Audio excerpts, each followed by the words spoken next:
Ya, por Dios y la patria, se abre la sesión.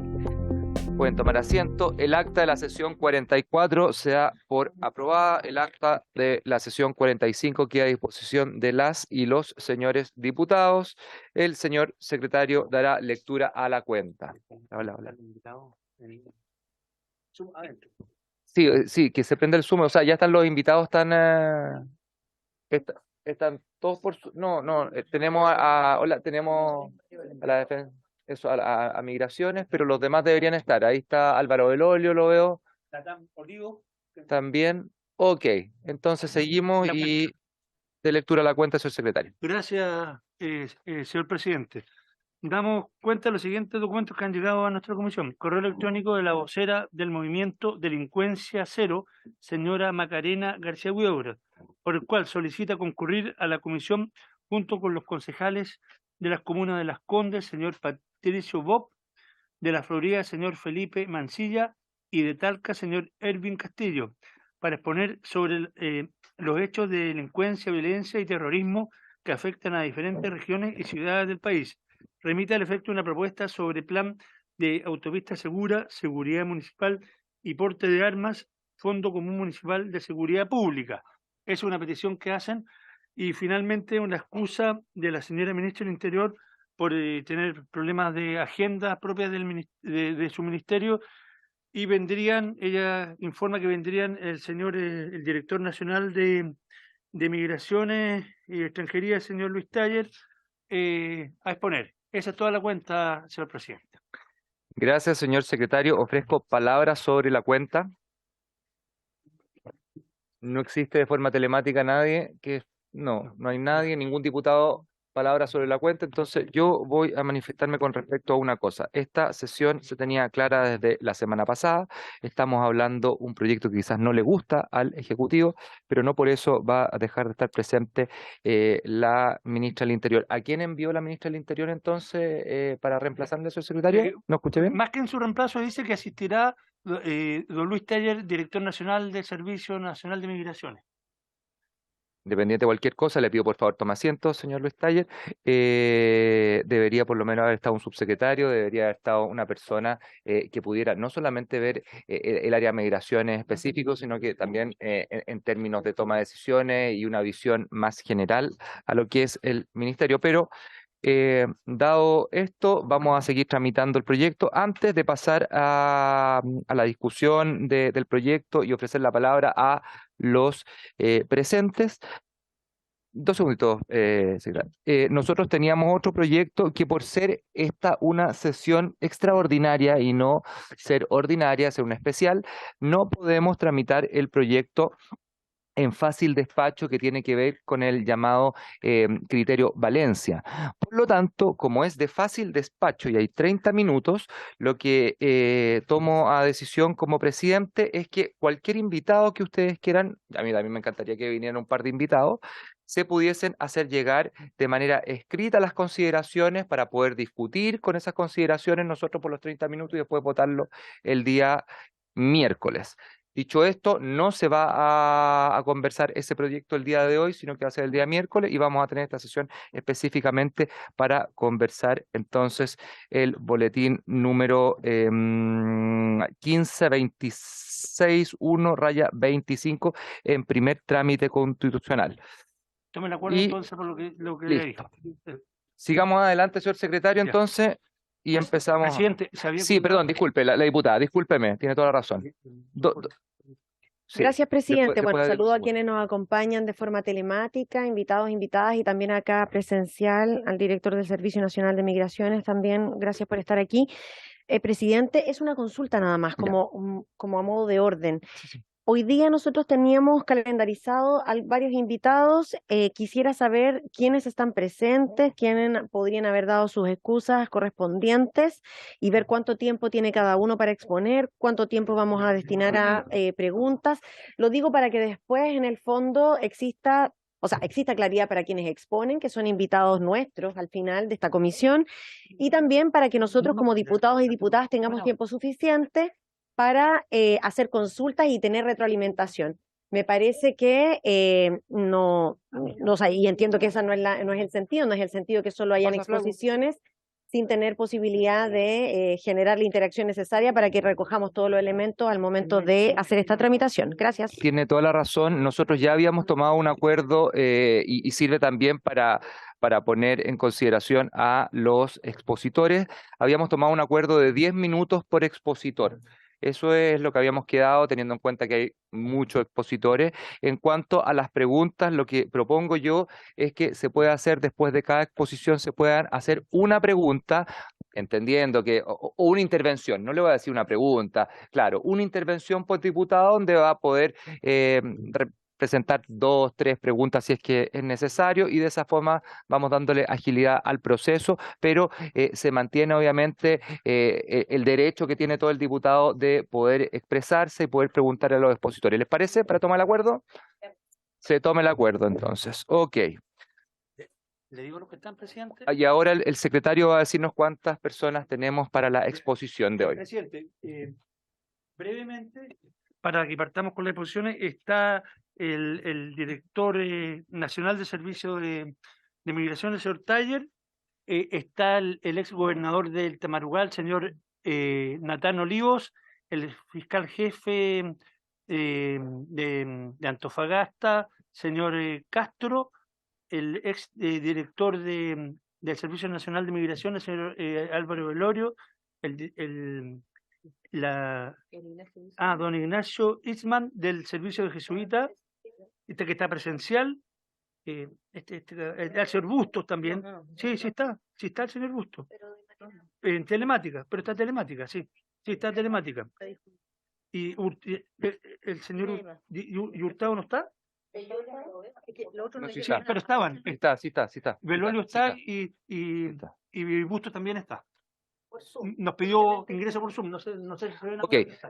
Esos son los expositores que tenemos hasta el momento. Yo, de forma discrecional, le pediría al director del servicio jesuita, al director del servicio de migraciones, el señor Luis Taller, que empezara, y después el señor fiscal de la región de Antofagasta, el señor Castro. Y de ahí seguiremos con los distintos. Me disculpan, hay una gran cantidad de expositores y por lo tanto les pido por favor acotarse a esos 10 minutos de exposición. Yo lo voy a tomar. Y a los demás mantenerse en espera en la sala, por supuesto, pueden estar presentes en la sala virtual, y dejamos después de esta exposición de 10 minutos que el señor secretario, como ministro de Fe, va a plantear. Después de esos 10 minutos, entonces pasamos a la ronda de preguntas. Señor director, don Luis Taller, tiene la palabra. Gracias, señor presidente. Nos pusimos en noviembre del año 2022 una opinión respecto de este proyecto de ley.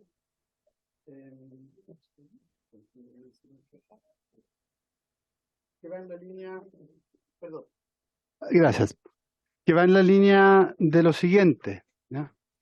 Como gobierno estamos abiertos a establecer penalización a faltas gravísimas o graves en materia de migraciones, ¿ya? En ese sentido, hay cuestiones del proyecto que nos parecen, digamos, que pueden contribuir a la mejor administración de las sanciones, ¿ya? Hay otras que, por un motivo de eficacia principalmente, nos parecen que pueden dificultar los objetivos que tenemos como gobierno en esta materia, ¿ya? ¿Cuáles son? A propósito del ingreso clandestino. Hay uno que es para nosotros fundamental, que es que el ingreso clandestino redunde de la manera más pronta posible en la expulsión de las personas, ¿ya?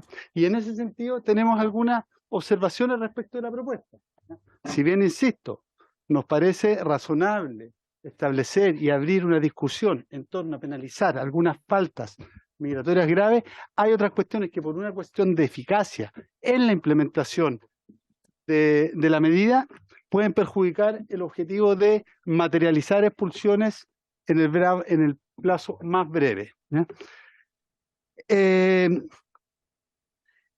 el año 2018 y el año 2021, para expresar este punto, hubo, según el Ministerio Público, en torno a 9.000 causas por ingreso irregular y hubo 0 condenas. Estos son datos que puso el Ministerio Público, ¿ya? Este dato creemos nosotros que muestra que la penalización en primera instancia del ingreso irregular puede, de alguna manera, o podría, ¿ya?, perjudicar la eficacia en la materialización de las expulsiones judiciales, puesto que se requeriría una condena, ¿ya?, condena que en el pasado, ¿ya?, no se produjo durante ese periodo. Tenemos la ventaja hoy día de poder estar discutiendo respecto de una situación que en años recientes era parte de la legislación, ¿ya? Otro objetivo que es importante en materia de ingreso irregular es crear los desincentivos para que esto no se produzca. Yo entiendo que en el espíritu de la propuesta, ¿ya?, que compartimos, en el espíritu de la propuesta, la penalización del ingreso irregular implica un desincentivo, ¿ya? Lo entendemos de ese modo. Sin embargo, el año 2021, donde esto estaba penalizado, ingresaron 56.000 personas por ingreso irregular. Para decir, el desincentivo en ese momento no funcionó. Entonces, es un aspecto que creemos que es importante de que se deba evaluar. Hay otro aspecto que tiene que ver con las capacidades que tiene el Ministerio Público para la persecución penal de situaciones de ingreso irregular. Según los datos de la ausente Carabineros, en términos de ingresos irregulares detectados en frontera, en la región de Tarapacá está ascendiendo a 440 ingresos detectados en frontera por Tarapacá a la semana, ¿ya?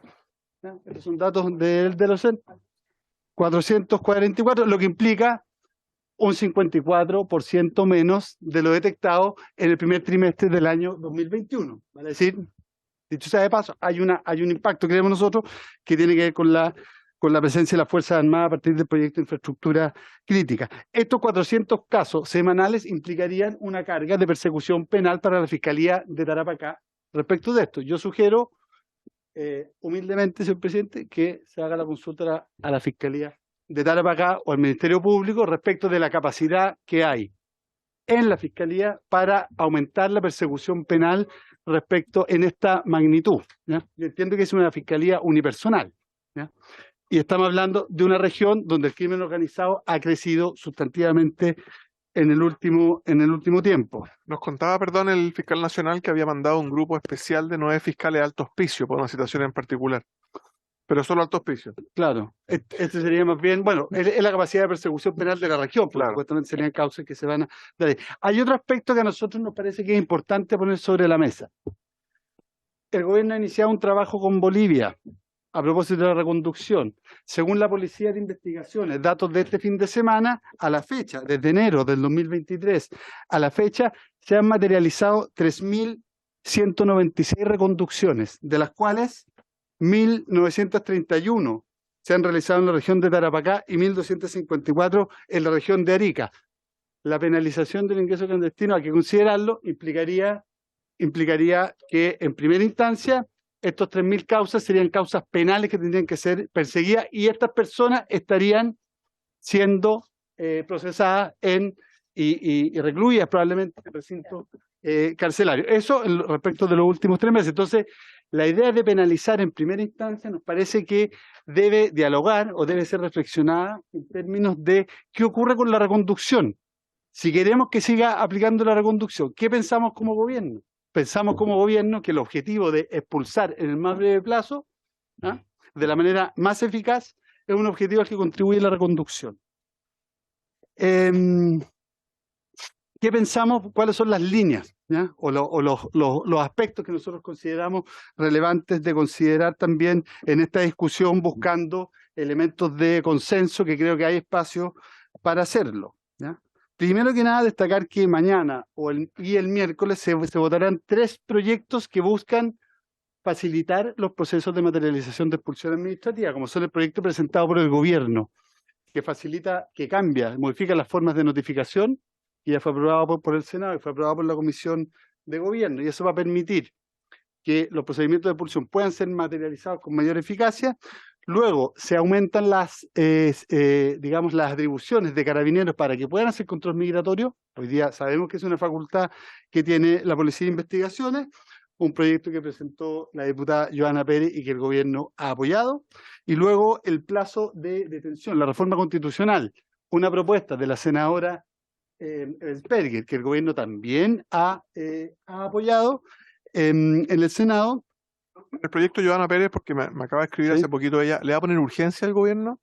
Entiendo, Porque ha estado en segundo o tercer lugar varias veces, pero nunca logra votarse. entiendo que se vota mañana en la sala. Sí, está en tercero, pero Sí. generalmente Sí, nunca llegamos Sí. al tercero. Sí. No, pero como dice Sí. que el gobierno lo va a apoyar, nos encantaría que le pusiera urgencia. desconozco si yo, digamos, estoy de Gracias. acuerdo con el punto, pero desconozco si eso está ya Gracias. en proceso o no. Respecto de la propuesta misma que estamos discutiendo, nos parece que si bien la penalización del ingreso irregular, la primera parte del proyecto, la penalización del ingreso irregular, en primera instancia, puede perjudicar la eficacia en la materialización de expulsiones, puede perjudicar también los procesos de reconducción, puede sobrecargar al Ministerio Público, principalmente en las regiones del norte, del sistema penal completo. Creemos que es importante evaluar, discutir el tema de la reincidencia. ¿Ya? Creemos que el ingreso irregular por segunda vez, con gente que tiene prohibición de ingreso, en fin, o que tiene una expulsión, nos parece que, digamos, estamos abiertos a discutirlo y avanzar en esa línea, puesto que entendemos que no perjudica la eficacia de la materialización de la medida como lo sería la expulsión en primera instancia, que la verdad perjudica principalmente la eficacia de la materialización de expulsiones. Por otra parte, nos parece que el ingreso, la persecución y la sanción, o el incremento de la sanción para el ingreso irregular, puede perfectamente dialogar con alguna modificación en el Código Penal en términos de agravante, ¿ya? O en términos de aumento de pena para quienes falsifiquen documentos de identidad. Tenemos incentivos ahí que nos pueden facilitar, que nos pueden fortalecer las capacidades de administración de sanciones administrativas por parte del Estado y penales que no perjudiquen digamos, que no perjudiquen que se puedan materializar las expulsiones. Eso, señor presidente, en términos generales, es la opinión del gobierno. Insisto en el punto, nosotros nos abrimos a discutir, a avanzar en esta propuesta, porque nos parece que descontando las aprensiones que podemos tener respecto a la primera parte, la segunda parte del proyecto que dice relación con la reincidencia, nos parece que es atendible y que es mejorable incluso desde nuestro punto de vista, señor presidente. Muchas gracias, señor Taller. Ofrecemos la palabra a los diputados. Un diputado, una pregunta por diputado, ¿cierto? Una intervención. ¿Cómo? Diputado Castro, defiende al fiscal Castro. Para que... Al primo. Le damos la palabra entonces. No lo veo conectado yo. ¿Quién sigue en la lista? Espere, presidente.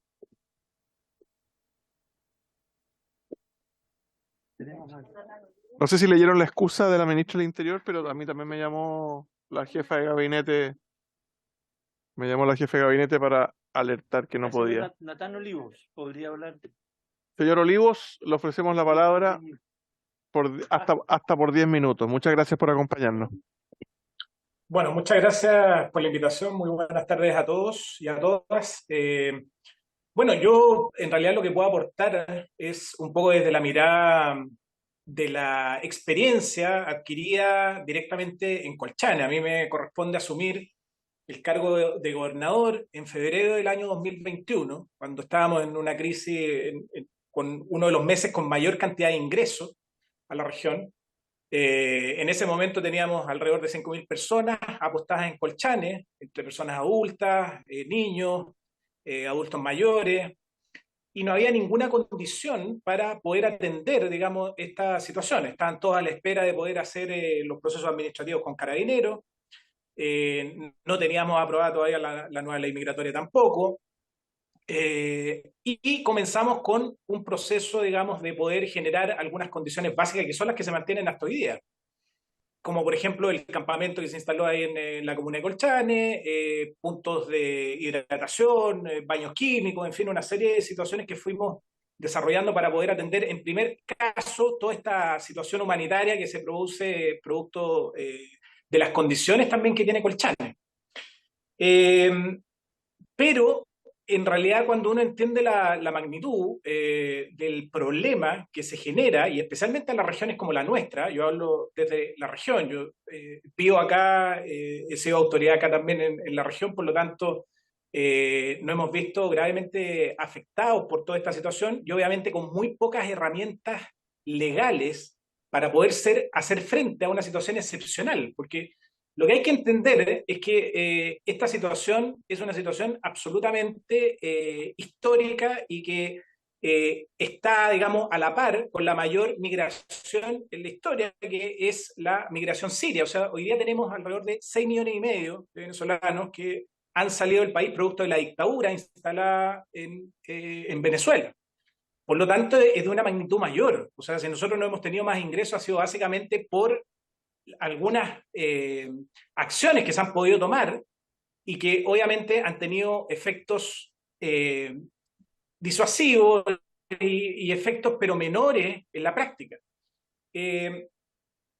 Yo creo, después de haber tenido esta experiencia como autoridad y haberme hecho cargo de esta situación, yo creo que aquí hay 3 situaciones que hay que atender. Una es fuera de la frontera, hay otra situación en la frontera y otra situación dentro de la frontera. Fuera de la frontera yo creo que hay un déficit y ha sido una de las situaciones, yo creo que mayores dificultades ha tenido el Estado en general en poder atenderlo.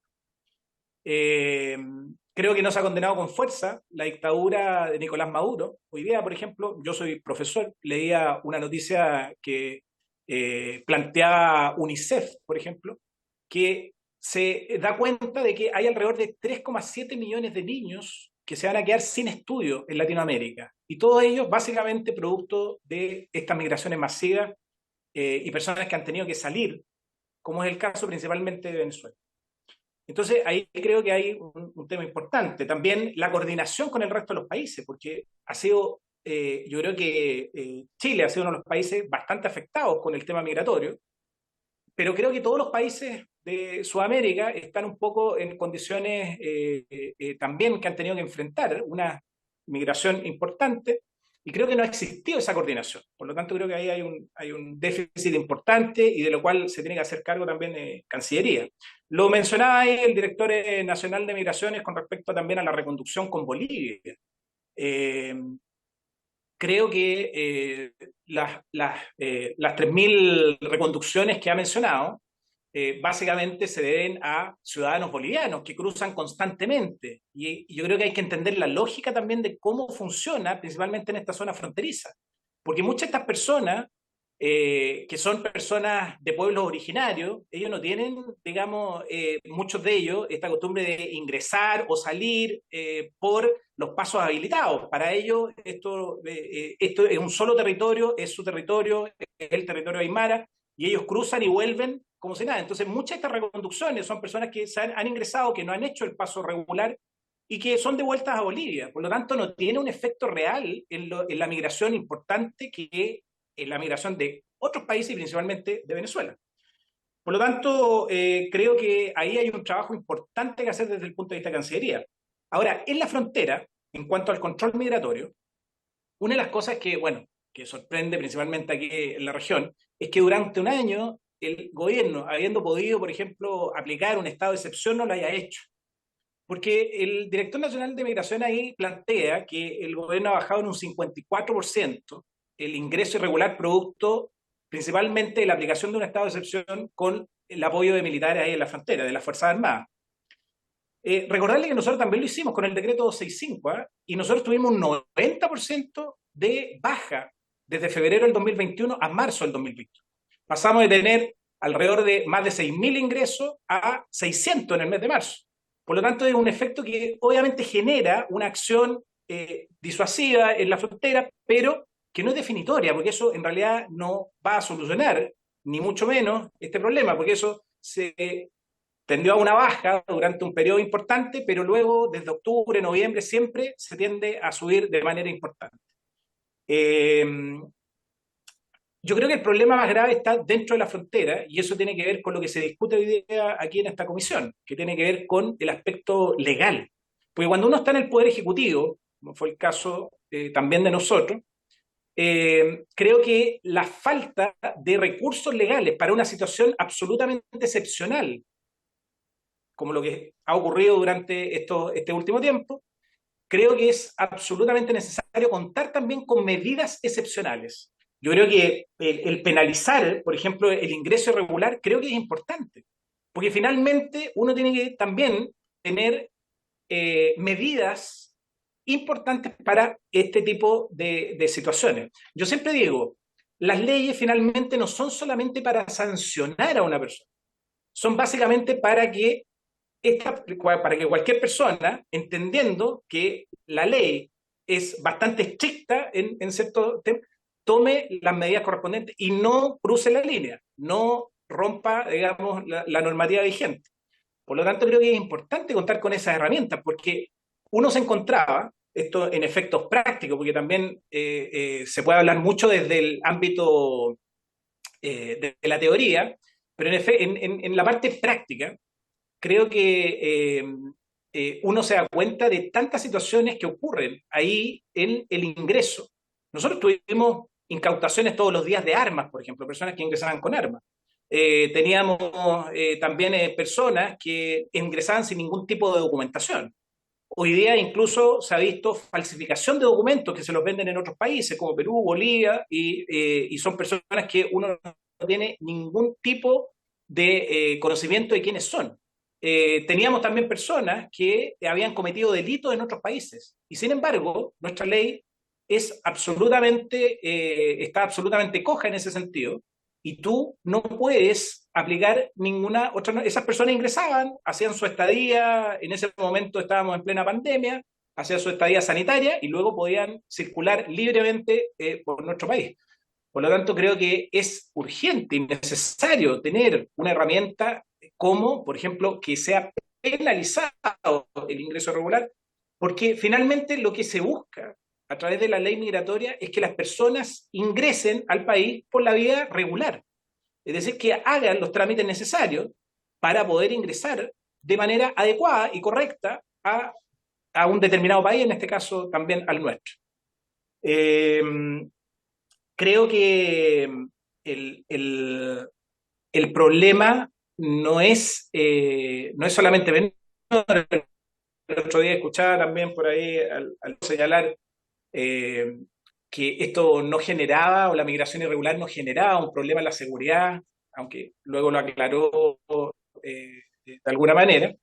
Pero yo creo que sí, porque en realidad regiones como la nuestra, que se han visto tremendamente sobrepasadas, afectan en muchas materias, en salud, en tema de educación. Tenemos miles de niños hoy día en Tarapacá que no pueden estudiar porque no hay vacantes disponibles y el Estado no es capaz de generar las vacantes necesarias de manera tan rápida frente a esta situación. Por lo tanto, creo que hay situaciones que se deben controlar mejor y creo que una legalidad mucho más estricta, una penalización real, mejorar la velocidad en los trámites administrativos es absolutamente necesario hoy día para poder realmente hacer frente a esta migración irregular masiva que tenemos.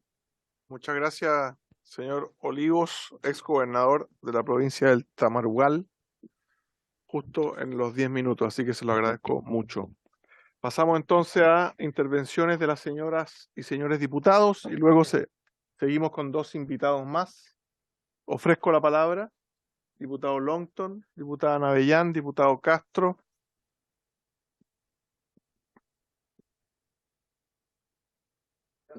Diputado Longton. Gracias, Sí. presidente. Trataré de ser breve.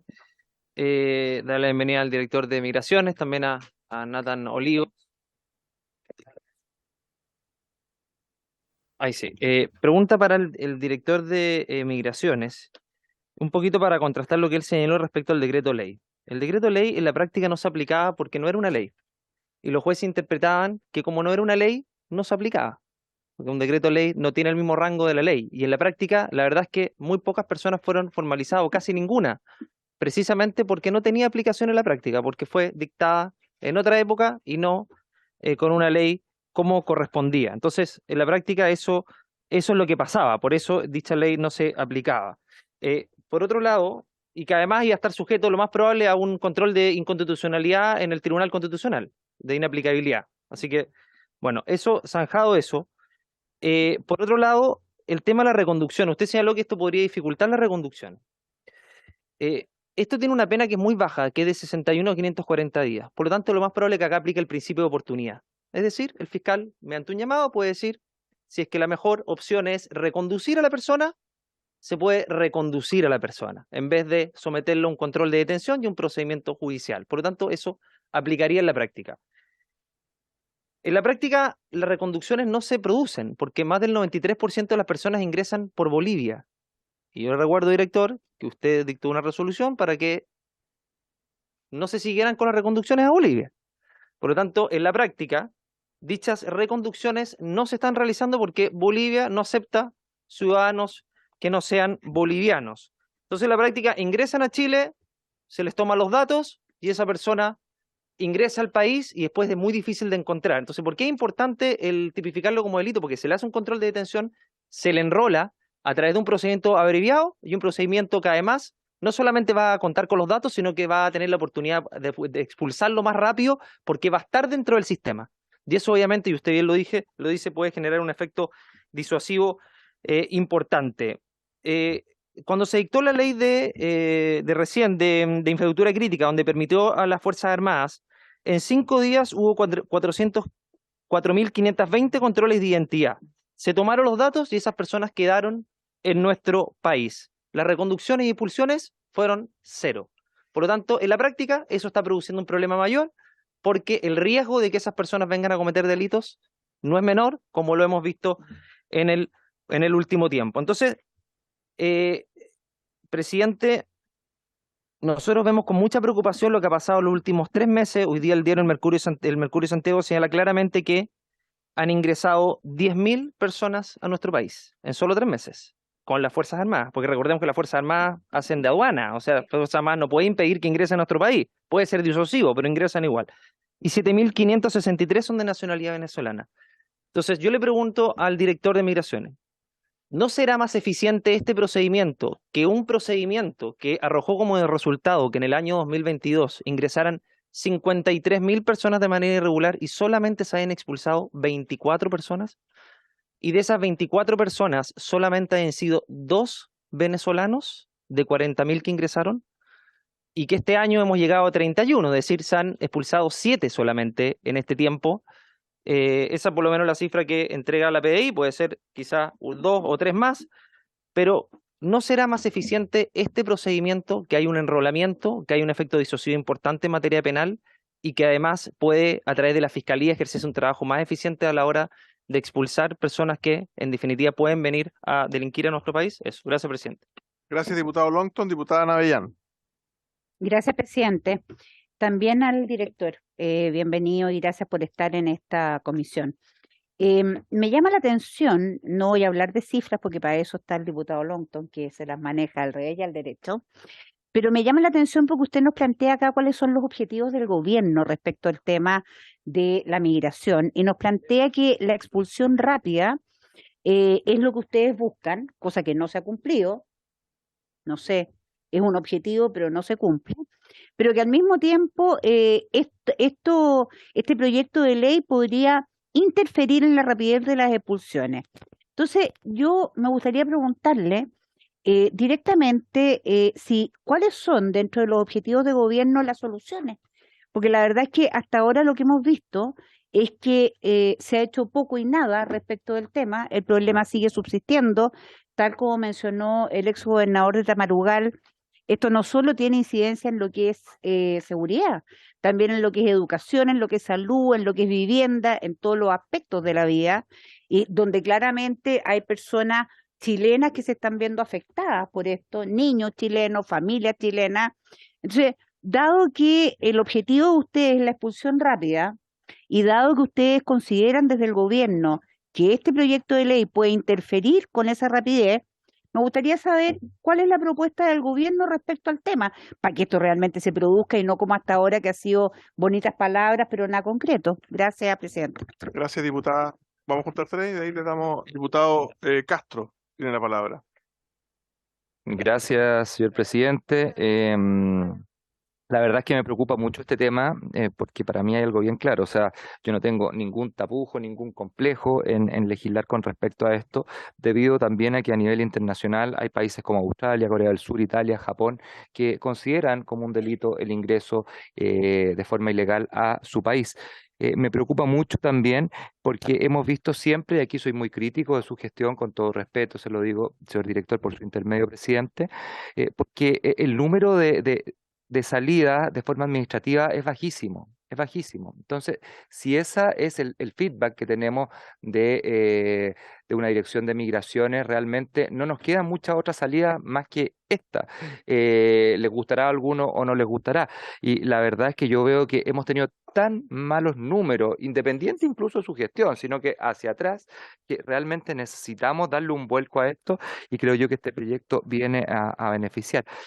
Específicamente, quiero que me conteste dos cosas. Número uno, con respecto a la resolución 39798, que es firmada por usted el día 26 de abril de año 2022, que establece que no se pueden reconducir extranjeros no bolivianos por un paso de Bolivia. Y recordemos que el 94% de las personas que ingresan a este país son por Bolivia y un 85% no son bolivianos. Entonces yo no entiendo por qué se tuvo que firmar eso, quién nos obligó a firmar justamente algo que va completamente en contra de un fin que es la reconducción de personas. O sea, me parece realmente insólito. Me gustaría que me respondiese eso y en ese mismo sentido también.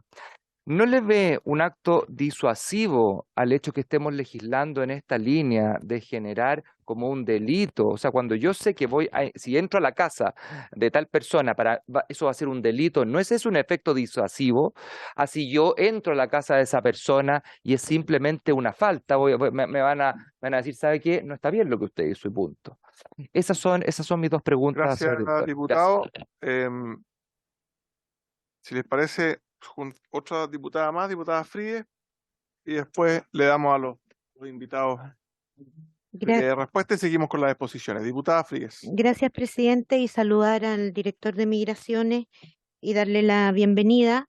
Un par de cosas. Lo primero es que me parece bien para ejemplificar y sobre todo para los que nos escuchan estas tres situaciones a las que alude el exgobernador, es decir, el fuera de la frontera, es decir, en otro país, en el país de tránsito, dentro y en la frontera, me parece que son formas que facilitan mirar, digamos, cómo y dónde se tienen que poner qué tipo de incentivos. Ahora, también quiero llamar la atención es que fácilmente caemos en la idea de la migración irregular equivale a delincuentes. Y ahí le quiero pedir datos al exgobernador que dijo que todos los días se incautaban armas en la frontera. Le quiero pedir evidencia, porque una de las cosas que está pasando es que estamos hablando sin evidencia. Yo quiero ver dónde, cómo y dónde está eso para efectivamente poder legislar mejor. Y preguntarle al director de Migraciones si él cree que los proyectos que ya están en el Parlamento, el de notificaciones, el de control migratorio, la reforma, el control fronterizo por las Fuerzas Armadas que permiten incluso registrar a las personas en determinado radio, si él cree que son todas dentro, ¿no es cierto? Y eventualmente el proyecto del diputado, a través suyo, presidente, del diputado Joanet, sobre una policía militar fronteriza, que también es algo que está más o menos en carpeta, son suficientes para que esta situación baje más de lo que baja, de lo que ha bajado hasta ahora de acuerdo a sus cifras. Y por último, quisiera escucharlo respecto del artículo primero, respecto de refugio, porque tengo entendido que hay umbrales más altos respecto de las personas refugiadas, sobre todo cuando se está pidiendo o hay una tendencia, digamos, a que la admisibilidad respecto del refugio no se dé en frontera, sino que, o sea, se dé en frontera y no se dé una vez que ingresan, que es, por cierto, la regla general. Con eso me quedaría. Gracias, presidente. Gracias, diputada Fríes. Señor director.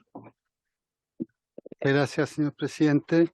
Respecto de las consultas que se me hacen, voy a partir por la que dice referencia a la resolución exenta 39.728. Cuando asumimos la gestión de dirigir el Servicio Nacional de Migraciones, nuestra primera o segunda reunión fue con la Policía de Investigaciones. Y la Policía de Investigaciones nos señaló que tenían una dificultad importante para poder materializar la reconducción porque las personas que no eran bolivianas no eran recibidas. Entonces, ¿qué tenía que hacer la policía? Hay 4 o 5 funcionarios en la frontera con Bolivia, de la PDI. Tenían que haber 2 o 3 de ellos resguardando que aquella persona que reconducían volvía a ingresar. Lo tomaban, lo volvían a reconducir y la persona volvía a reingresar. Entonces, en conversación con la Policía de Investigaciones, dado que la reconducción no se producía en la práctica, ¿ya? Se tomó la decisión de regularlo en función de que la conversación con Bolivia permitiera que la policía de ese país recibiese a las personas con ingreso clandestino en flagrancia. Entonces, claro, no es que en virtud de la resolución no se produzca la reconducción, es porque no se producía la reconducción que se solicitó digamos que regulamos esta práctica e iniciamos inmediatamente a través de la Cancillería el diálogo con Bolivia en función de que esto pueda efectuarse, considerando principalmente la pérdida de recursos que implicaba para la PDI estar en esta situación de sin mucho sentido. Respecto al decreto de ley 1094, claro, un decreto de ley, pero tenía, digamos, era una ley, puede habernos gustado o no, pero efectivamente era una ley que tenía ese peso.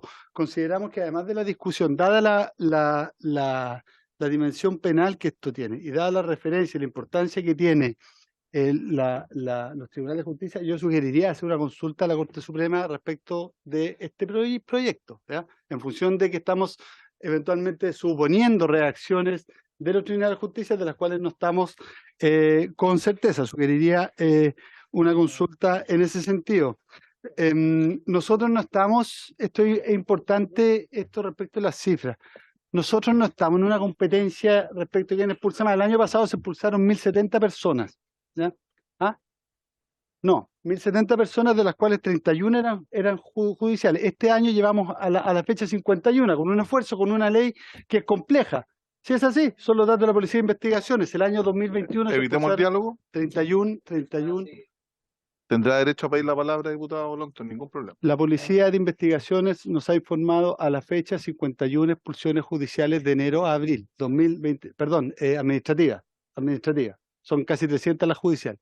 Eso es el dato, se lo puedo enviar si lo pide por oficio se lo puedo enviar, si no se lo puedo enviar de todas formas. El año pasado fueron 31 administrativas.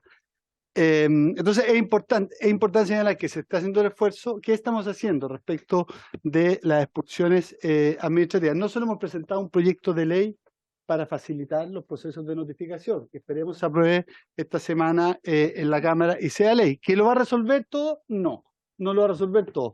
Digamos, el proyecto o la discusión en torno a la eventual penalización de la reincidencia por ingreso clandestino como agravante, ¿lo va a resolver todo? No. Infraestructura crítica, ¿lo va a resolver todo? Evidentemente que son un conjunto de medidas, ¿ya?, que complementariamente nos van a ayudar a tener una mejor gestión de la frontera, a tener menos ingreso irregular y a tener más capacidad de control de las personas que están también dentro del país. Ya, es importante señalar que dentro de lo que estamos haciendo también es que vamos a iniciar ya en las próximas semanas, en el próximo mes, un proceso de empadronamiento biométrico de todas las personas que están en situación irregular, que han entrado en los últimos 4 años. Recordemos que en el 2018 se hizo un proceso de regularización extraordinario donde se regularizaron a las personas que tenían ingreso irregular. Entonces se volvió el marcador a cero, por decirlo así. Y de ese momento a la fecha han ingresado en torno a 140.000 personas. Las vamos a empadronar para saber quiénes son y dónde están. Tenemos una mesa con la Policía de Investigaciones, cierro, digamos, con el Servicio Nacional de Inmigración, su Secretaría de Interior y otras instituciones en función de materializar las 20.000 decretos de expulsión que están pendiente desde hace 10 años. Este no es un problema de un gobierno u otro, es un problema del Estado y tenemos que como gobierno asumir la responsabilidad de mejorar las capacidades del Estado para materializar las expulsiones administrativas. Muchas gracias, director. Antes de dar la palabra al diputado Longton sobre el punto y también, oye, a propósito de lo que plantea el señor director, ¿les parece que oficiemos al efecto a la Corte Suprema? ¿Se acuerda por unanimidad? ¿Se acuerda por unanimidad? Para pedir, perdón, presidente, para pedir la opinión. Para pedir la opinión, tal como ha señalado el señor director. Sí. Por cierto, pero el diputado Longton va a hacer uso de la palabra y luego la diputada Plasencia sobre el punto. Yo quisiera, presidente, que se transparentaran bien las cifras desde que partió este gobierno. No se sumara enero ni febrero y hasta el 11 de marzo del 2022 respecto a la expulsión administrativa, porque hay un vuelo que sale en el gobierno del expresidente Piñera. Entonces quisiéramos que seamos precisos respecto a las expulsiones administrativas, no judiciales, que las realiza tribunales, no las realiza el gobierno. Entonces, las expulsiones administrativas, que son por ingreso clandestino u otras razones, esas cifras, según la PDI, son 24 que realizó este gobierno. Y hasta la fecha llevamos 31. Okay. Podemos llegar a 50, pero llevamos 31. Entonces quisiera que hubiera precisión, porque que no se juntaran todas las cifras, porque eso tiende a la confusión. ¿Le parece, diputado Longton, si le pedimos al señor director que nos envíe un oficio detallado del planteamiento que realiza el diputado Longton? ¿Le parece? Es que tiene la palabra la diputada Plasencia, luego el diputado Castro. Gracias, presidente. Sí, agradezco las exposiciones. Yo, mire, la verdad es que me interesa mucho destacar algunas cosas que me llaman la atención. Lo primero es que se entrega un dato que me parece relevante y es respecto a que hasta ahora la sanción penal por ingreso irregular no es del todo disuasiva para disminuir, ¿no? El ingreso a nuestro país que digamos que no tiene por los pasos fronterizos habilitados. Entonces, ese dato me parece relevante porque una de las cosas que de un tiempo a esta parte ha ocurrido en nuestra comisión, y digamos que es legislar con falta de evidencia. A veces hemos pedido datos, por ejemplo, que no nos llegan, de instituciones que debieran tenerlos y no los facilitan, no digo que por falta de voluntad, sino que a veces por desprolijidad. Entonces me parece que una de las cosas que tenemos que hacer o evitar, es legislar contra toda evidencia, porque escucho algunas opiniones en las que parece que este dato pasa colado y parece no ser relevante, pero yo creo que cuando estamos discutiendo sobre un proyecto de ley que sanciona como delito el ingreso irregular a nuestro país, me parece que ese dato es el más relevante de todos para saber si esto es efectivo o no. A mí me gustaría que se pudiera precisar aún más a través de intermedio suyo, presidente, solicitarle al director que lo pudiera profundizar aún más. Si esto antiguamente en nuestra legislación estaba sancionado, ¿cómo es que se comportó, ¿no? A lo largo del tiempo? Esta sanción, si fue disuasiva o no, al mismo tiempo me interesa resaltar otro aspecto, y es el hecho de que los datos que se tienen a poco andar de haber implementado algunas medidas que aprobamos en este periodo legislativo, como es, por ejemplo, el proyecto de infraestructura crítica que dio posibilidad a generar una coordinación en la frontera que fuera disuasiva, entregándole algunas facultades muy acotadas a las Fuerzas Armadas en coordinación con las policías, que ese dato hoy día signifique que hay un 55% menos de ingresos irregulares, a mí me parece que también es relevante. O sea, por una parte, identificar si efectivamente la sanción penal para el ingreso irregular es efectiva, si es disuasiva, y por otro lado, el nivel de efectividad de algunas medidas que ya se han tomado para que este ingreso irregular disminuya. Lo digo solo respecto de lo que ocurre en la frontera. Por otro lado, es evidente que debiéramos tener políticas o instituciones fortalecidas para que la regularización de la migración sea realmente posible. todas las solicitudes que están pendientes desde hace hartos años, pidiendo regularizar la situación migratoria de varias personas y que eso no ha sido posible. O sea, lo que pasa además dentro de la frontera ya es otra cosa. Acá, como estamos hablando del ingreso clandestino o del ingreso irregular, diría yo más bien, me parece que ahí es donde tenemos que poner el foco. ¿Mm?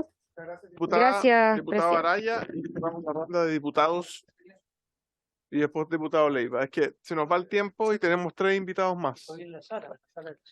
Diputado Cristian Araya. Gracias, presidente. Seré mucho más breve. Lo primero, para tratar de entender la lógica del director Taller. Primero, no sería recomendable tipificar como delito el ingreso ilegal para no afectar o trabar las reconducciones y las expulsiones. Luego, nos dice que no se está reconduciendo a la gente.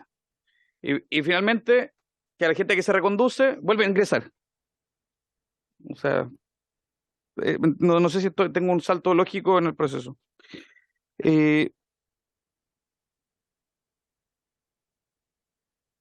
Director, ¿nos podría indicar cuál es la situación en este momento con Bolivia? Que por dónde está pasando, cómo van esas negociaciones, conversaciones, diálogo, no sé, las reuniones que estén sosteniendo. Lo segundo, de todas las personas, usted menciona que hay una cierta cifra de ingresos ilegales.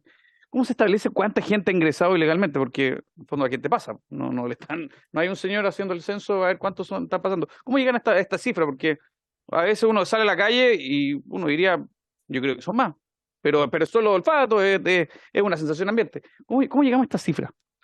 Luego, cuando alguna autoridad, sea la Policía de Investigaciones, Migración, etcétera, se topa con un inmigrante legal, arriba, en Colchane, ¿se le toma el registro biométrico a todos? O sea, porque usted me dice que hay algún contacto. Pasan algunos, porque al final, ¿cómo sabemos que ese mismo no es el que echamos la semana pasada? ¿Cuál es el tratamiento? ¿Hay un tratamiento distinto al que logramos reconducir? ¿O al que ya expulsamos? ¿Los pasamos a todos por el sedazo del control biométrico? ¿O simplemente pasan? Y finalmente, si es que hay alguna consulta a las policías de los otros países. Entendamos que, por ejemplo, el caso de Venezuela es poco y nada lo que vamos a lograr de ellos. Pero muchos de los migrantes vienen de Perú, de Ecuador, etcétera, y algunos, que son los que nos preocupan a todos, los delincuentes, no dejaron de delinquir en Ecuador, no dejaron de delinquir en Perú, probablemente también delinquieron en Bolivia. ¿Hay alguna consulta en línea? Se pregunta, oye, la persona que tengo acá, ¿alguien tiene información? Gracias. Sí, diputado Araya, diputado Leiva. Muy breve, presidente, por la hora. Solicitar, presidente, el acuerdo para requerir a la Biblioteca del Congreso Nacional un informe en derecho comparado respecto de la regulación como delito de la migración irregular en el derecho comparado, que no viene la semana pasada. Sí, Llegué tarde. está Gracias, pedido, presidente. y ya lo decía el diputado Castro, que mencionó algunos países que tienen tipificado esto como delito. No tienen ese problema. Pero está bien. Diputado Castro. Sí, muy corto, porque aquí el director de Migraciones planteó que sería bueno oír a la Corte Suprema, y a mí me gustaría que, si es que se llegó a tomar el acuerdo, no se tome, por una cuestión bien clara. El artículo 77 de la Constitución dispone que los tribunales deben ser oídos solo si afecta su ley sobre organización y funcionamiento, y no en materia de penas, de toda lógica. Yo decía, oye, ¿queréis más pega? La verdad es que no quiero esta pega. Y por lo tanto, así es el artículo 77 de nuestra Constitución. ¿Cómo? Bueno, yo creo que sí, sí. Y en base a esto me gustaría que en el fondo se tomara el acuerdo de no invitar entonces a la Corte Suprema. ¿Ok? Era oficial, diputado, y muchas veces pero no me gustaría muchas veces se le seguir. consulta a la Corte Suprema sobre proyectos, su opinión. En el tema del Código Penal hay un ministro, que es Bueno. el ministro Matus, que nos está ayudando de forma permanente. Entonces, yo creo que siempre es bueno escuchar a otro poder del Estado, el Ejecutivo, el Judicial, etcétera. Siempre es un aporte. Señor director, le damos la palabra entonces para algunas respuestas cortitas y después lo liberamos. Muchas gracias, señor presidente. Sí, respecto a las cifras, efectivamente las enviaremos por oficio con el detalle de las judiciales, por mes y región. ¿Su fuente es la PDI o tiene otras fuentes? La fuente de la materialización de las expulsiones es siempre la PDI. Siempre la PDI, porque la PDI es quien materializa la expulsión. Es importante señalar, eso sí, que las expulsiones judiciales las materializa también la PDI y los pasajes los coordina y los compra el Servicio Nacional de Migraciones.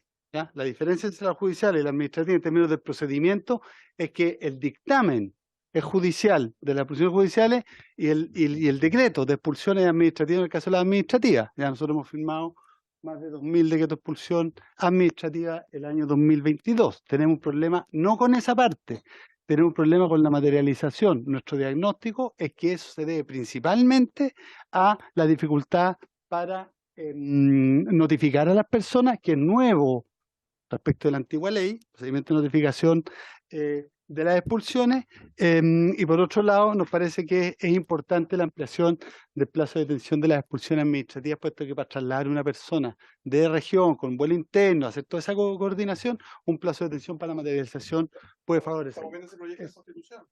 Presidente, si usted me permite, se aprobó en segundo trámite constitucional por unanimidad en la Comisión de Constitución, justamente la ampliación de 48 a 5 días para el procedimiento de expulsión, y deberá, presidente, ir a sala esta semana. Así es. Sí. Con apoyo del gobierno. ¿Basta con 5 días o usted cree que podría haber sido un poquito más? Técnica, estamos en permanente contacto con ellos, nos parece que es un plazo razonable para que se pueda materializar la expulsión. Es muy raro que se demore más. La PDI lo único que quiere cuando tiene una persona lista para materializar es hacerlo lo más rápido posible. Es un problema no hacerlo. Entonces, La cosa es que hay espacio y pasaje. no, sí, de los pasajes nos encargamos nosotros, y del espacio se encarga la Policía de Investigaciones e instalaciones que tiene habilitadas y adecuadas para resguardar a las, digamos, o contener a las personas. En términos de la conversación con Bolivia, yo sugeriría toda la información que tenemos como servicio, pero es un trabajo que nosotros coordinamos con el Ministerio de Relaciones Exteriores. Hemos participado en algunas reuniones, hemos participado en las propuestas que hemos hecho a la contraparte boliviana. Por otro lado, puede ser complejo también poner en la luz pública, por decirlo así, conversaciones que se están teniendo en medio de una negociación, pero yo por lo personal soy bastante optimista de que esto pueda ser efectivo, porque hemos ofrecido cuestiones que tanto para bolivianos como para personas que pasaron por Bolivia pero no son bolivianos. Sí, nosotros mencionaba... entendemos que la reconducción es relevante, puesto que resguarda el principio de responsabilidad colectiva. Esto quiere decir que nosotros entendemos que Bolivia es corresponsable del ingreso de una persona irregular por Bolivia, como lo es Chile de resguardar su frontera. Ese es el principio que resguarda la reconducción. Entonces entendemos que Bolivia deberá recibir no solo personas bolivianas, que hoy lo hace, sino también personas de origen venezolano, de otro tercer país. Respecto del origen de las cifras, es muy importante porque son dos fuentes. Una, que es la fuente de la PDI, que es una cifra en torno a las denuncias y autodenuncias por ingreso irregular. El dato que salió publicado hoy día en la prensa, de las 10.000, ¿no es cierto?, a las que aludía, señor presidente, por su intermedio, el diputado Lonton, dice relación con denuncias por ingreso irregular. La mayor parte de esas denuncias aparecen en la región metropolitana, ¿cierto? Y el mayor crecimiento aparece en la región metropolitana, mientras que las denuncias en el norte van más bien a la baja. ¿Qué es lo que nos dice ese dato? Nos dice que, bueno, evidentemente la región metropolitana no tiene frontera con otro país, entonces que la denuncia se produjo ahí, que la denuncia a través de una autodenuncia de la persona o de una fiscalización, pero esa persona evidentemente que entró por el norte. Vale decir, el dato PDI es un dato aproximado, ¿ya?, que tiene un desfase, diría yo, temporal y un desfase espacial también, porque no se produce ni en el mismo momento ni en el mismo lugar donde no se genera. El autodenunciado, no es el que... Y la autodenuncia... En fiscalización son autodenuncias o denuncias que hace la PDI. Y la autodenuncia, director, corríjame, la persona que se autodenuncia es porque quiere un RUT provisorio para poder trabajar y que le coticen. No necesariamente, porque la autodenuncia a lo que deriva es a un parte que se entrega al Servicio Nacional de Migraciones, donde se cursa el inicio del procedimiento de expulsión. ¿Y por qué alguien iría a autodenunciarse si el resultado es negativo? La autodenuncia no es requisito para obtener nada, digamos. No. Es una pregunta para la cual yo no tengo una respuesta. Me gustaría preguntarle, digamos, a las personas. Yo entiendo para ingresar a los niños al colegio tampoco le piden autodenunciarse. No le piden la autodenuncia. Yo entiendo que en la lógica de las personas migrantes está acercarse al Estado, aunque es un riesgo, pero está a tener un acercamiento al Estado, y si es la policía, pues bien. Diputado Leiva. O sea, no hay ningún incentivo para autodenunciarse. Las cifras son altas, pero no hay ningún incentivo para autodenunciarse. No sirve para nada concreto, claro. a tener información para emitir los partes. Perdón, diputado Leiva y terminamos. Oiga, director, claro, es como contraintuitivo lo que se plantea, pero la pregunta, y con esta legislación que estamos aprobando ahora, cuando se autodenuncia, ¿existe un registro biométrico dactilar de las personas que se autodenuncian? Lo que pedía Porque- Valencia. Claro, o sea, efectivamente si una persona se autodenuncia, si una persona va a un consultorio a pedir una audiencia, claro, ¿puedo obtener un registro biométrico de esa persona hoy? ¿Se hace en la práctica? ¿No se hace? ¿Faltan recursos? Director, Ponga el micrófono, por favor.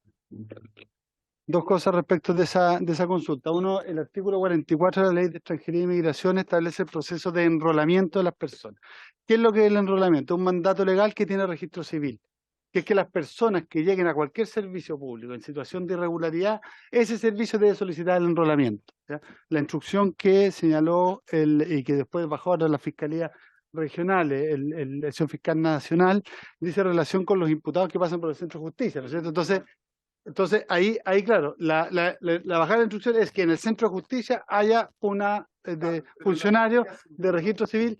Es un proceso que está, digamos que el registro civil tiene el dato mismo, pero hoy día sí se enrola a las personas. Pero en la práctica se enrola, yo voy a pedir una audiencia, voy al médico, voy a denunciar, me voy a preguntar por una vez, ¿se enrola? Porque un tema es que la ley el registro civil lo haga, pero en la práctica se realiza, se verifica ese trámite, el registro civil tiene los recursos necesarios, está a disposición 24 horas del día, en qué lugares se hace, en qué lugares no. El registro civil es quien debiera responder esa pregunta, creo yo. Lo que vamos a hacer nosotros como Servicio Nacional de Migración, puesto que es la entidad que debe enrolar, que es la entidad que genera identidad. Lo que yo puedo decir es que el Servicio Nacional de Migraciones iniciará un proceso de chequeo biométrico de las personas que están en situación irregular, porque entendemos que hay una situación crítica respecto a estas personas, no sabemos dónde están ni quiénes son. Es una herramienta coyuntural para saber quiénes son estos. Y luego el enrolamiento es una herramienta permanente que tiene la Ley de Extranjería e Inmigración, que es el registro civil quien debe implementarla. Hoy entiendo que en el Centro de Justicia, por lo menos en la región metropolitana, está. Muchas gracias, director. Le agradecemos. Por supuesto. Sí, por supuesto que sí. Habría acuerdo de la comisión para pedirle el registro civil. ¿Cómo es el procedimiento de enrolamiento de un irregular y cuántos han enrolado? Está invitado, hoy día está invitado. Claro, porque la pregunta es si un migrante irregular llega al registro civil y dice, me vengo a enrolar. ¿Le toman las huellas? Yo creo que no. Vamos a seguir con el siguiente invitado, señor Eisman, Del servicio jesuita. del Servicio Jesuita Migrante. ¿Está bien pronunciado, Eisman? Sí, todas también. Eisman. Eisman. Por favor, le ofrezco la palabra. Muchas gracias por acompañarnos presencialmente en Valparaíso. Sí, buenas tardes, gracias por la invitación, por el espacio. Bueno, voy a ser sintético en honor al tiempo, a su tiempo y también los demás invitados. Lo primero es manifestar que desde el Servicio Jesuita Migrante nosotros empatizamos enormemente con todo lo que está pasando. Reconocemos los problemas de seguridad, de conflicto que hay, sobre todo en la macro zona norte. Y estamos, digamos, en la misma línea en buscar soluciones que aporten a construir, digamos, una sociedad más segura para todos. Y en ese sentido, ¿cierto?, es nuestra visión respecto de este proyecto, que algo me preguntaban ustedes también en su intervención. Como primera postura, nosotros creemos que no hay que criminalizar la migración irregular, ¿cierto?, como un principio. Que no hay evidencia, primero, que diga que las personas que están ingresando por pasos, ¿cierto?, no habilitados, muchos de ellos niños, ¿cierto?, tengan actividades delictuales, ¿cierto? Que el crimen organizado es mucho más complejo que solo, digamos, agruparlo en las personas que están ingresando. Que hay, digamos, un contexto de crisis humanitaria de Venezuela, ¿cierto?, que también hay que considerar en este sentido. Entonces, eso por un lado. Por otro, y coincidíamos en algunas cosas con el director, creemos que si el objetivo, ¿cierto?, es disminuir el ingreso por paso no habilitado y facilitar las expulsiones, ¿cierto? Este tipo de situaciones, creemos que esto va a rigidizar, ¿cierto? Que no va a ser tan expedito, y habría que ver si nosotros constamos con la institucionalidad, con los recursos institucionales para que todo esto opere, ¿cierto? La sobrecarga del sistema penal, de tribunales, aún atendiendo lo que decía el diputado, ¿cierto? Creemos que hay que hacer una revisión, si es que esta es la mejor forma en términos de eficiencia, en términos operativos, ¿sí? Nosotros nos da la impresión que no, ¿cierto? Y mirando los datos que hay en años anteriores, incluso con lo que nos indicaba el diputado, creemos que no, y que este es un tema que debiera ser administrativo y no penal, ¿cierto? Segundo, y desde el punto de vista también desde la seguridad, nosotros creemos que como Estado tenemos un problema muy grave, que es la falta de información, y que la falta de información, entre paréntesis, no solo de personas migrantes, también de chilenos, ¿cierto? Las cárceles tampoco hay información sobre toda la población penal nacional y extranjera. Entonces, estas medidas como la presencia de militares, ¿cierto? O penalizar, digamos, con delitos, puede provocar también que va a haber más ausencia de información de la gente que entra. Nosotros no dudamos con la información que entrega el gobierno respecto a que ha disminuido la cantidad de personas que están ingresando por Colchane, por Chacayuta, pero creemos que ese no es el único dato. No sabemos si hay personas entrando por otros pasos, no sabemos o no hay mediciones respecto a cuál es el aumento de densidad de población migrante en las comunas, en Iquique, en Arica, en Alto Hospicio, en los campamentos. Vemos que esa es otra perspectiva que hay que mirar para poder entender si efectivamente estas medidas son efectivas y no en las últimas 2 semanas, 3 semanas, 4 semanas, sino en el mediano plazo. Nosotros hicimos unas visitas, no solo a Colchane, ¿cierto? Y a Chacayuta, sino que a Písiga y a Tacna.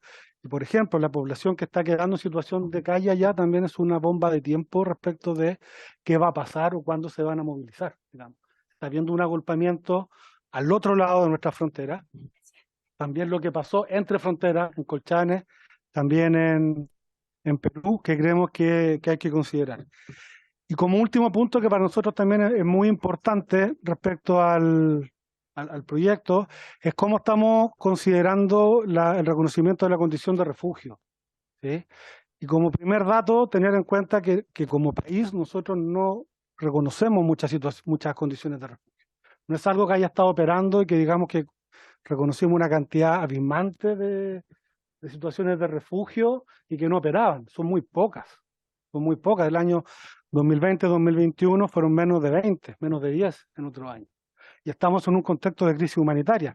Y nuevamente llamar la atención a cuál es la institucionalidad que nosotros tenemos en frontera y también, ¿cierto?, en nuestro ministerio para poder reconocer eso, ¿cierto? ¿Cuál es la capacidad de un oficial de frontera para reconocer cuando una situación es de refugio? Y ahí Chile, por su propia historia, también por los pactos a los que hemos adherido y también por el diagnóstico que también teníamos algunos años de la situación en Venezuela, debiéramos mirar con bastante atención ese punto, ¿cierto? Y no solo considerar como refugio las personas que vengan directamente, porque eso implicaría que todos tendrían que llegar en avión. Y en América Latina eso no ocurre, ¿cierto? No es el caso de Afganistán, no es el caso de Ucrania, ¿cierto? El caso de Venezuela son personas que también están en riesgo en Colombia, en Ecuador, y que por eso llegan acá, ¿sí? Y en ese sentido, el riesgo es tan grande que a veces uno también se cuestiona si el que hay una pena de delito o cualquier pena es más alto que la situación de la que vienen en esos casos. O sea, si son capaces de arriesgar su vida en el trayecto, donde hay unas tasas de mortalidad bien altas, yo creo que no es tan relevante cuál es la pena al llegar para esa población, ¿sí? Pero quiero enfatizar también que estamos muy en sintonía y con disposición a colaborar y creemos que los temas de seguridad hay que abordarlos. Pero creemos que una alternativa es con información. Y lo primero es saber quiénes son, dónde están, ¿cierto?, cuál es la situación que tienen, y todo lo que no permita regularizar o dar accesos, digamos, donde uno pueda controlar y ciertamente fiscalizar, van a promover mayor ausencia de conocimiento, mayor irregularidad, y cuando eso se junta con otros factores, ¿cierto?, como la oportunidad del crimen organizado, como pobreza, como ausencia de instituciones públicas y privadas que aporten el capital cultural de los territorios, vamos a tener situaciones como las que estamos viviendo, y que son problemas que no son solo de la migración de extranjeros, son problemas que teníamos mucho antes del 2010, ¿cierto? Desde el siglo pasado que tenemos los problemas de narcotráfico, los déficits en educación, ¿cierto? ¿Hace cuánto que no se construye una cantidad suficiente de escuelas en Tarapacá, por ejemplo? Entonces, hay que tratar de separar un poco los problemas. Muchas gracias. Muchas gracias y le dejo plantear una pregunta para cuando le toque responder. Si en esta calidad de refugio, ¿cómo entendemos refugio? Como prestar auxilio, ¿cierto? Solidaridad. ¿Usted piensa en su experiencia que los países debieran tener un número límite de refugio al que puedan cobijar y atender? Porque lo hemos visto en otros países, porque por supuesto que la palabra linda es ser refugio, pero uno dice, yo puedo cobijar, cuidar, atender y recibir a el equivalente al 2% de mi población, por ejemplo, cada 5 años. Como lo hemos hecho con Ucrania, hemos recibido 20, 30, 100. Si en esta ética solidaria poner un número se considera egoísta o se considera realista, ¿cómo ve usted ese tema? Diputada Nahayán. Gracias, presidente. Yo creo que, perdón, ¿cuál es su nombre? Disculpe. Ignacio. Ignacio, quiero agradecer su presencia acá, pero quiero plantearle, presidente, que me da la impresión que Ignacio está un poco confundido, porque nosotros no estamos hablando de refugio, nosotros estamos hablando de personas que están entrando de manera ilegal a Chile. Entonces yo creo que él está un poquito, por su intermedio, presidente Ignacio, yo creo que usted está un poquito confundiendo los planos, porque nos dice que acá las medidas como presencia militar y que este proyecto están lejos, van en contra de la efectividad, que hay un reconocimiento de condición de refugio, que hay un contexto de crisis humanitaria, etcétera. Entonces yo me pregunto, está bien, si estamos de acuerdo, la crisis humanitaria desatada por lo que pasa con el gobierno de Venezuela es tremenda, pero nosotros estamos acá legislando específicamente respecto de personas que han entrado de manera ilegal a Chile. No estamos legislando respecto de todas las personas que vienen de Venezuela. Tampoco estamos diciendo que todas las personas que entran a Chile son delincuentes. Nosotros acá estamos tratando de legislar respecto a un tema súper específico. Entonces, la verdad es que cuando entramos a dar argumentos como tan generales respecto de las personas que migran, se produce una confusión que no ayuda mucho en lo que es la legislación, más aún cuando sabemos que el organismo del cual usted es parte es un organismo que de unos años a esta parte también ha contribuido a que ingresen personas de manera ilegal a Chile. Entonces, a mí me parece que de verdad le pido, por su intermedio, presidente, que tenga un poco más de cuidado con sus declaraciones. Reglamento, presidente. Gracias, diputada. Reglamento, presidente. Diputado Leiva, reglamento. Artículo 92, presidente. Efectivamente, uno no puede dar un trato descomedido a nuestros invitados. En mi opinión, y por eso se lo planteo, señor presidente, porque efectivamente don Ignacio se refiere a un punto que está en el propio proyecto de ley que dice relación con la condición de refugiado, que lo analizamos. Entonces, no es que esté confundido, sino que efectivamente está dando cuenta del proyecto al cual él está invitado a exponer. Y la diputada Nahayán puede tener una opinión totalmente disímil, pero no corresponde que se le trate así a un invitado en esta comisión, presidente. Gracias, pero es verdad que fue invitado a esta comisión, entró por la puerta de esta casa, no por la ventana como los irregulares, así que es muy bien recibido siempre. Diputado Joanet. Servicio jesuita de migrantes no contribuye a que ingrese por paso no habilitado. Entiendo que sería un delito. Nosotros estemos Se haciendo refiere eso, a los recursos de protección. Bueno, que es muy distinto a defender personas. Entonces, nos está acusando de eso, que entiendo que sería un delito, tampoco me parece apropiado. muchas gracias. Diputado Andrés Joanet. Muchas gracias. La Comisión de Defensa fue a Colchane. No fueron muchos, pero fuimos, y es la segunda vez que yo voy, y yo quiero aquí, a ver, primero es denunciar que la defensora de la niñez no se ha hecho parte allá. Estuvo una jueza de familia extraordinaria. Llegó allá porque sabíamos que íbamos, y nos imploraba que por favor que vayan. Han entrado más de 6.000 niños, muchos de los cuales vienen sin adultos, la mayoría con adultos, pero muchos de estos vienen sin adultos. Mira por qué no quedaron sin padres, por distintas. Vienen algunos emparejados, jóvenes de 16 años con hijos. O sea, la situación que tenemos en Colchane y en Chacayuta, pero fundamentalmente lo que nos contaba ella. Y la verdad es que la defensora de la niñez no ha ido nunca para allá.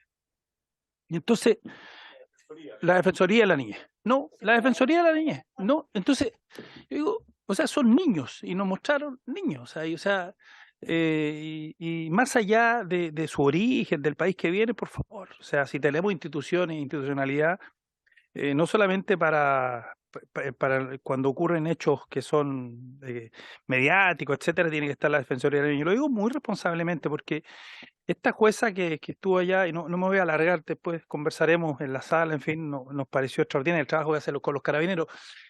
Porque además tienen que hacer, en el acto, como son niños, tienen que hacer inmediatamente hacer el ingreso al país, Carabineros trabaja, pero ahí tenemos un problema. Pero en fin, yo quisiera primero además señalar otra cuestión que observamos en eso y quiero decirlo. Aquí tenemos el alcalde Colchane da una carta para que la gente que está en Bolivia pase a Chile al mercado. O sea, eso no, que yo sepa, eso no es legal. ¿Qué ocurre con eso? Que los militares no pueden hacer el control correspondiente. Porque en el fondo ahí entra, sale cualquiera.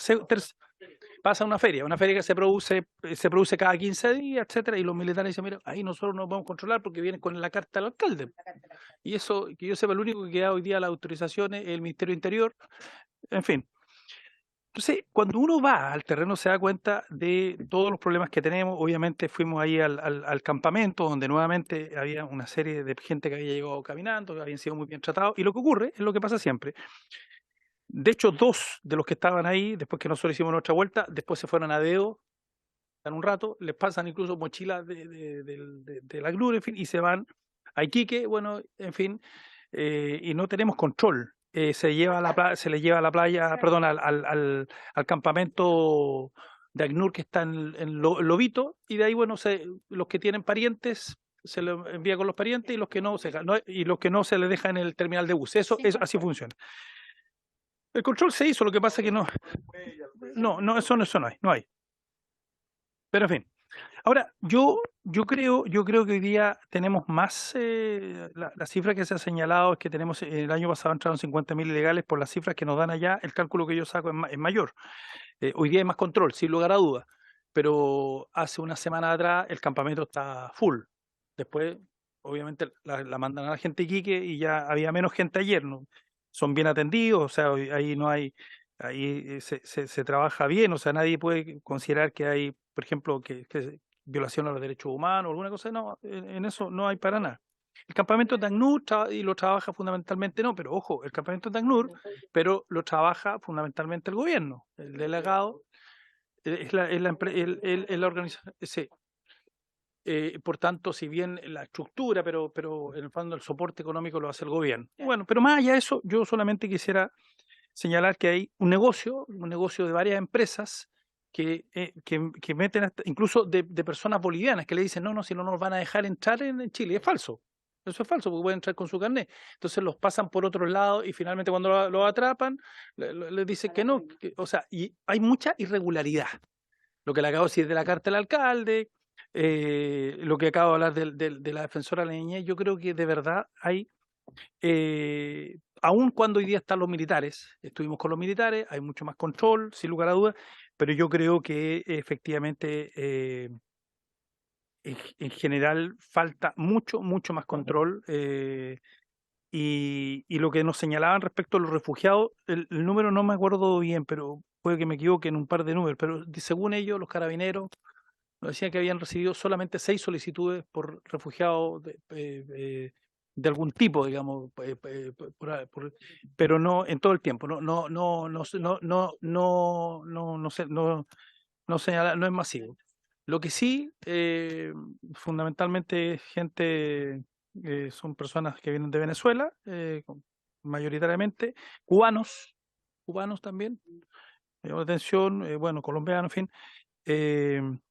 Pero yo creo que, perdón, diputado, o sea, perdón, presidente. Diputado, sí, déjeme un segundo para terminar. No, solo señalar. Sí. No, está bien, diputado. Lo que pasa es que yo fui, usted no fue, pues, así que. No.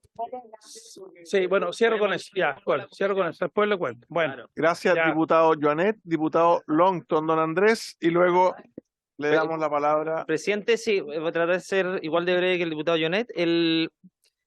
Yo quisiera saber, a ver, ¿cuál es la mirada que tiene el Servicio Jesuita Migrante respecto a la inmigración irregular? ¿Ustedes creen que toda migración irregular o creen que la inmigración irregular que ingresa a un plazo clandestino debe permanecer en nuestro país? Y por otro lado, ¿cuál es su labor respecto a la defensa de migrantes que tienen órdenes de expulsión? Porque yo le pongo el ejemplo de la persona que designaron en Santiago, la región metropolitana, Víctor Hugo Lagos.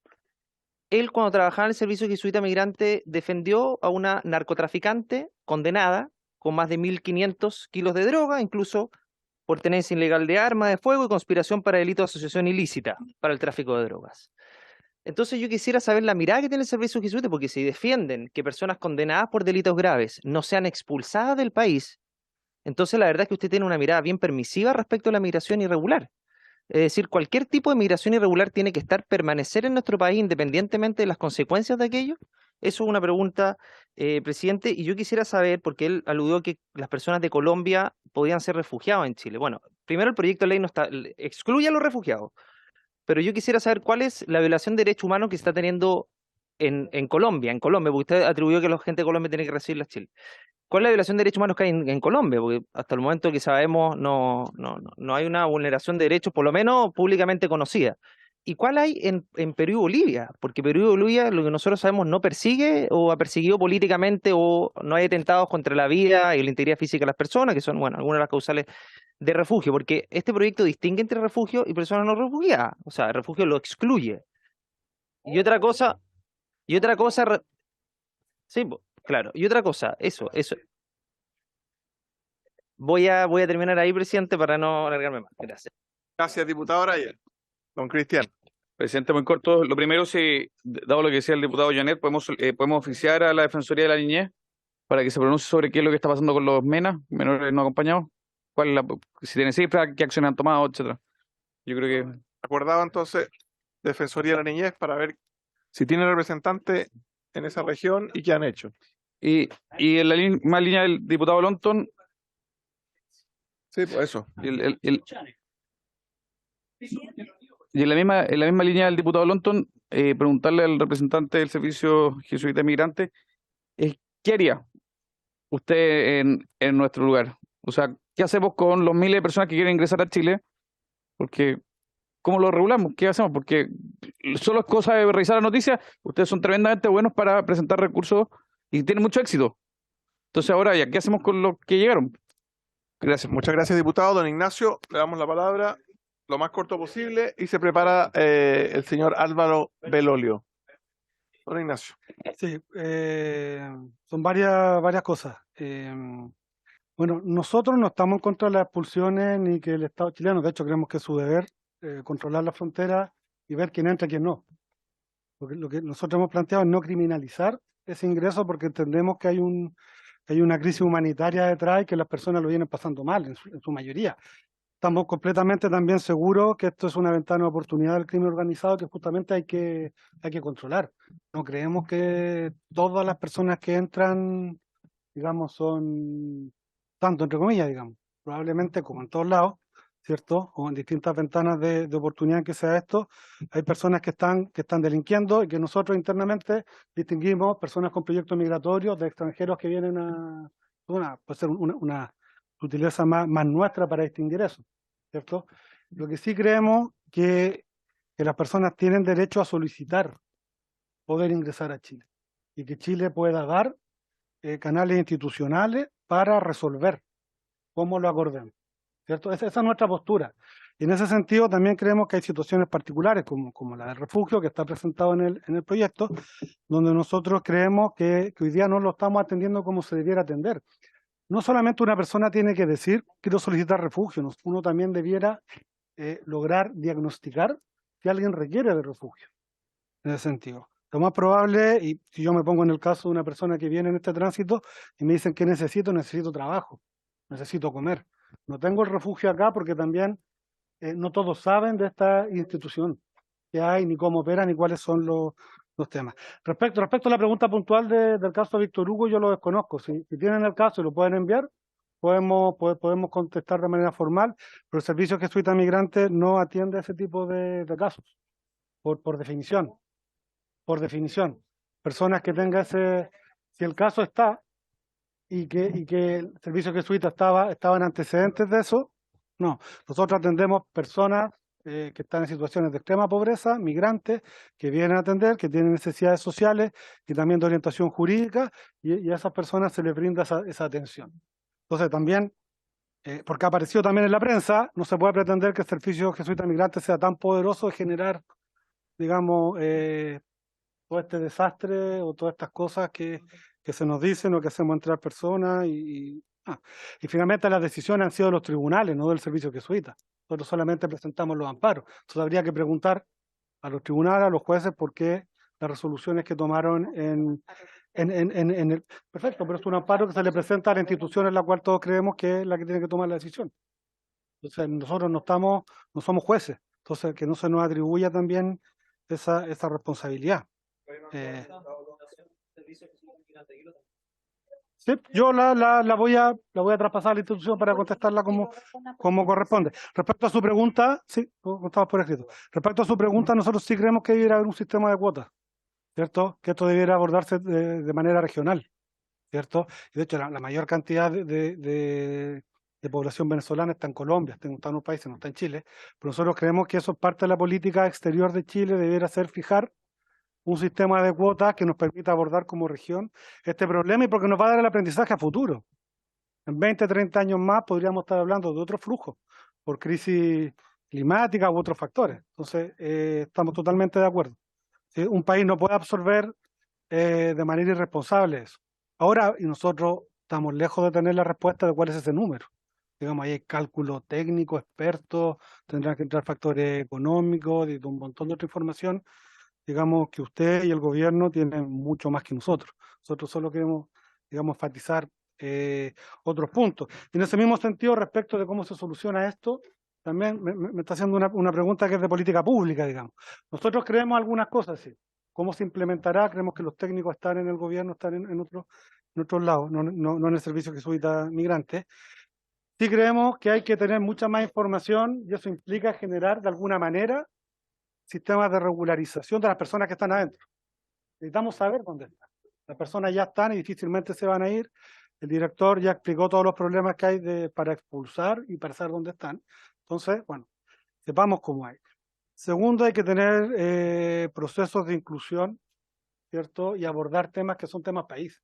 O sea, los temas también de conflicto social que hay en el norte por campamento, por falta de vivienda, son nuestros. Digamos, hay que abordarlo desde ahí.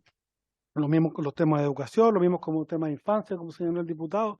Hay que hacerse cargo también de qué es lo que pasa con esos miles de niños que están entrando. Y es una lástima que se haya ido el director, pero nosotros no tenemos política nacional de migraciones. Entonces, sin esa política no tenemos ni siquiera un objetivo sobre el cual evaluar qué vamos a hacer. Muchas gracias.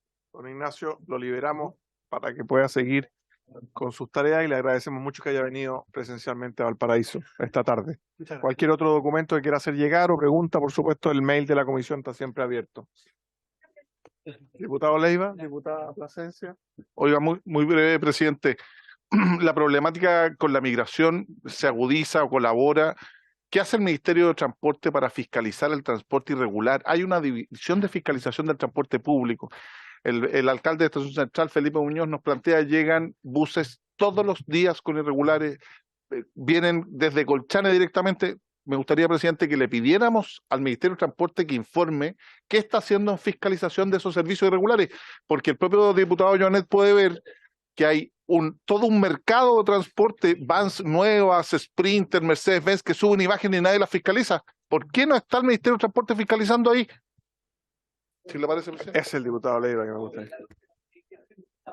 ¿Habría acuerdo entonces lo que pide el diputado Leiva al ministro Muñoz para saber dónde está el Ministerio de Transporte fiscalizando el traslado irregular de los migrantes? ¿Dónde están los controles carreteros? Las fuerzas de tarea conjunta entre migraciones, aduana, impuestos internos, policía, investigaciones, carabineros y por supuesto Ministerio de Transporte. Lo felicito, diputado Leiva, por su por su idea y también por su propuesta a esta comisión. Diputada Plasencia. Sí, muchas gracias, presidente. Simplemente una solicitud a nuestro invitado, si tuviera alguna minuta con algunos de los puntos que nos ha expuesto para que quede a disposición de la comisión y lo tengamos a la vista para las próximas sesiones. Gracias. Así es.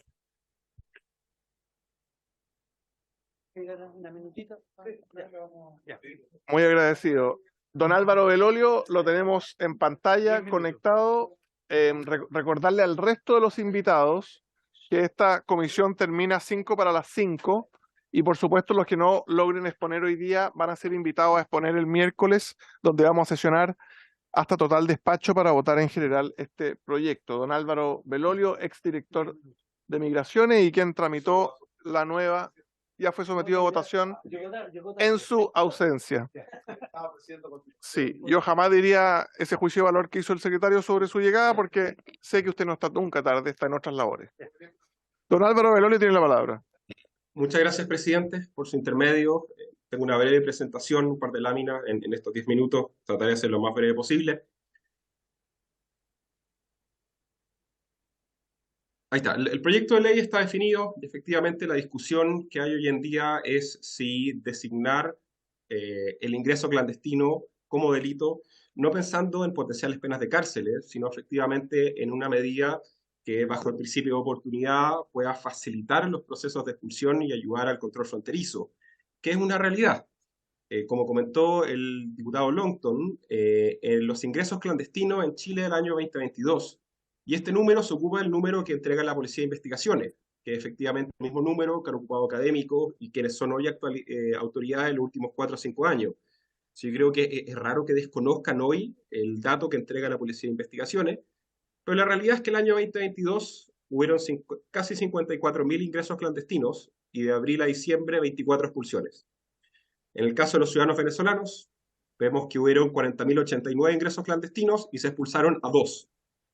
Por lo tanto, esto es una probabilidad del 0,005% de ser expulsado, lo que equivale a que una persona adulta viva toda su vida en Estados Unidos y le caiga un rayo. O sea, hoy no hay sanción por ingreso clandestino. En la administración anterior hubieron 1.350 expulsiones administrativas, 5.600 judiciales en 26 vuelos. Este año, o el año pasado, de abril a diciembre, 24 en un avión. ¿Y qué significa esto? ¿Qué significa que el ingreso clandestino no tenga sanción o no tenga alguna medida intermedia? Que, según los datos de la encuesta Bicentenario, un 82% de la ciudadanía percibe como excesiva la presencia de inmigrantes.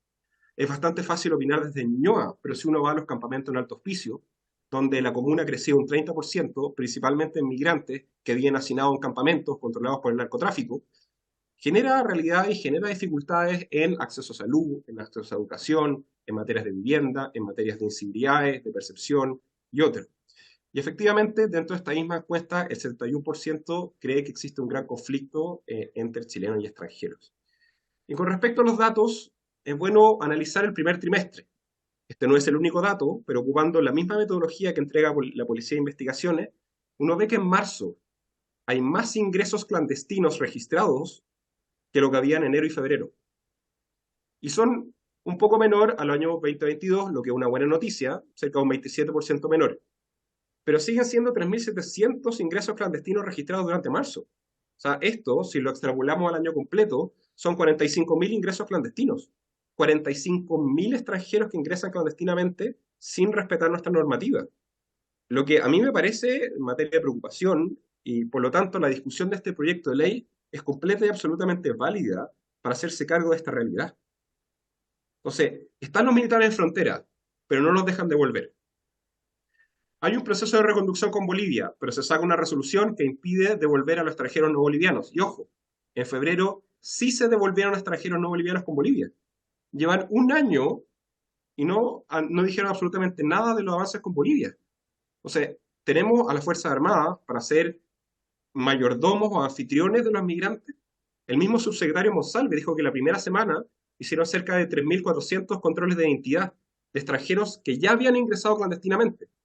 ¿Cuántos de esos fueron expulsados o reconducidos? Al menos la información que tenemos nosotros es prácticamente ninguno.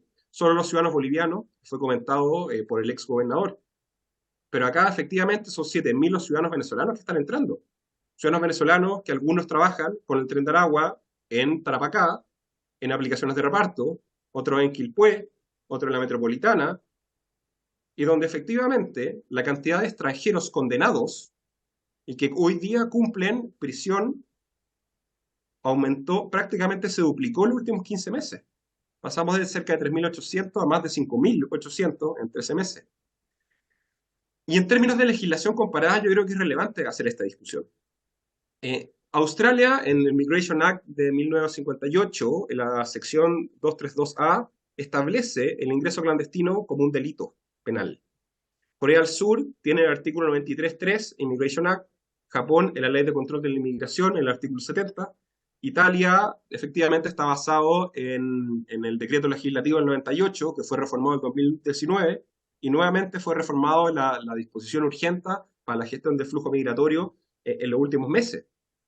Y las características en común que tienen estas legislaciones, que tienen el ingreso clandestino como un delito, apuntan un poco a lo que comentó el diputado Longton, a que son penas principalmente económicas o que tienen una rápida ejecución para una materialización o una expulsión. En el caso de Corea del Sur, la multa es de 30 millones de wones, que es aproximadamente unos 18 millones de pesos. En el caso de Italia, la multa es de 5.000 a 10.000 euros. O sea, hay un prejuicio económico asociado al ingreso clandestino. Acá solo brevemente los artículos asociados.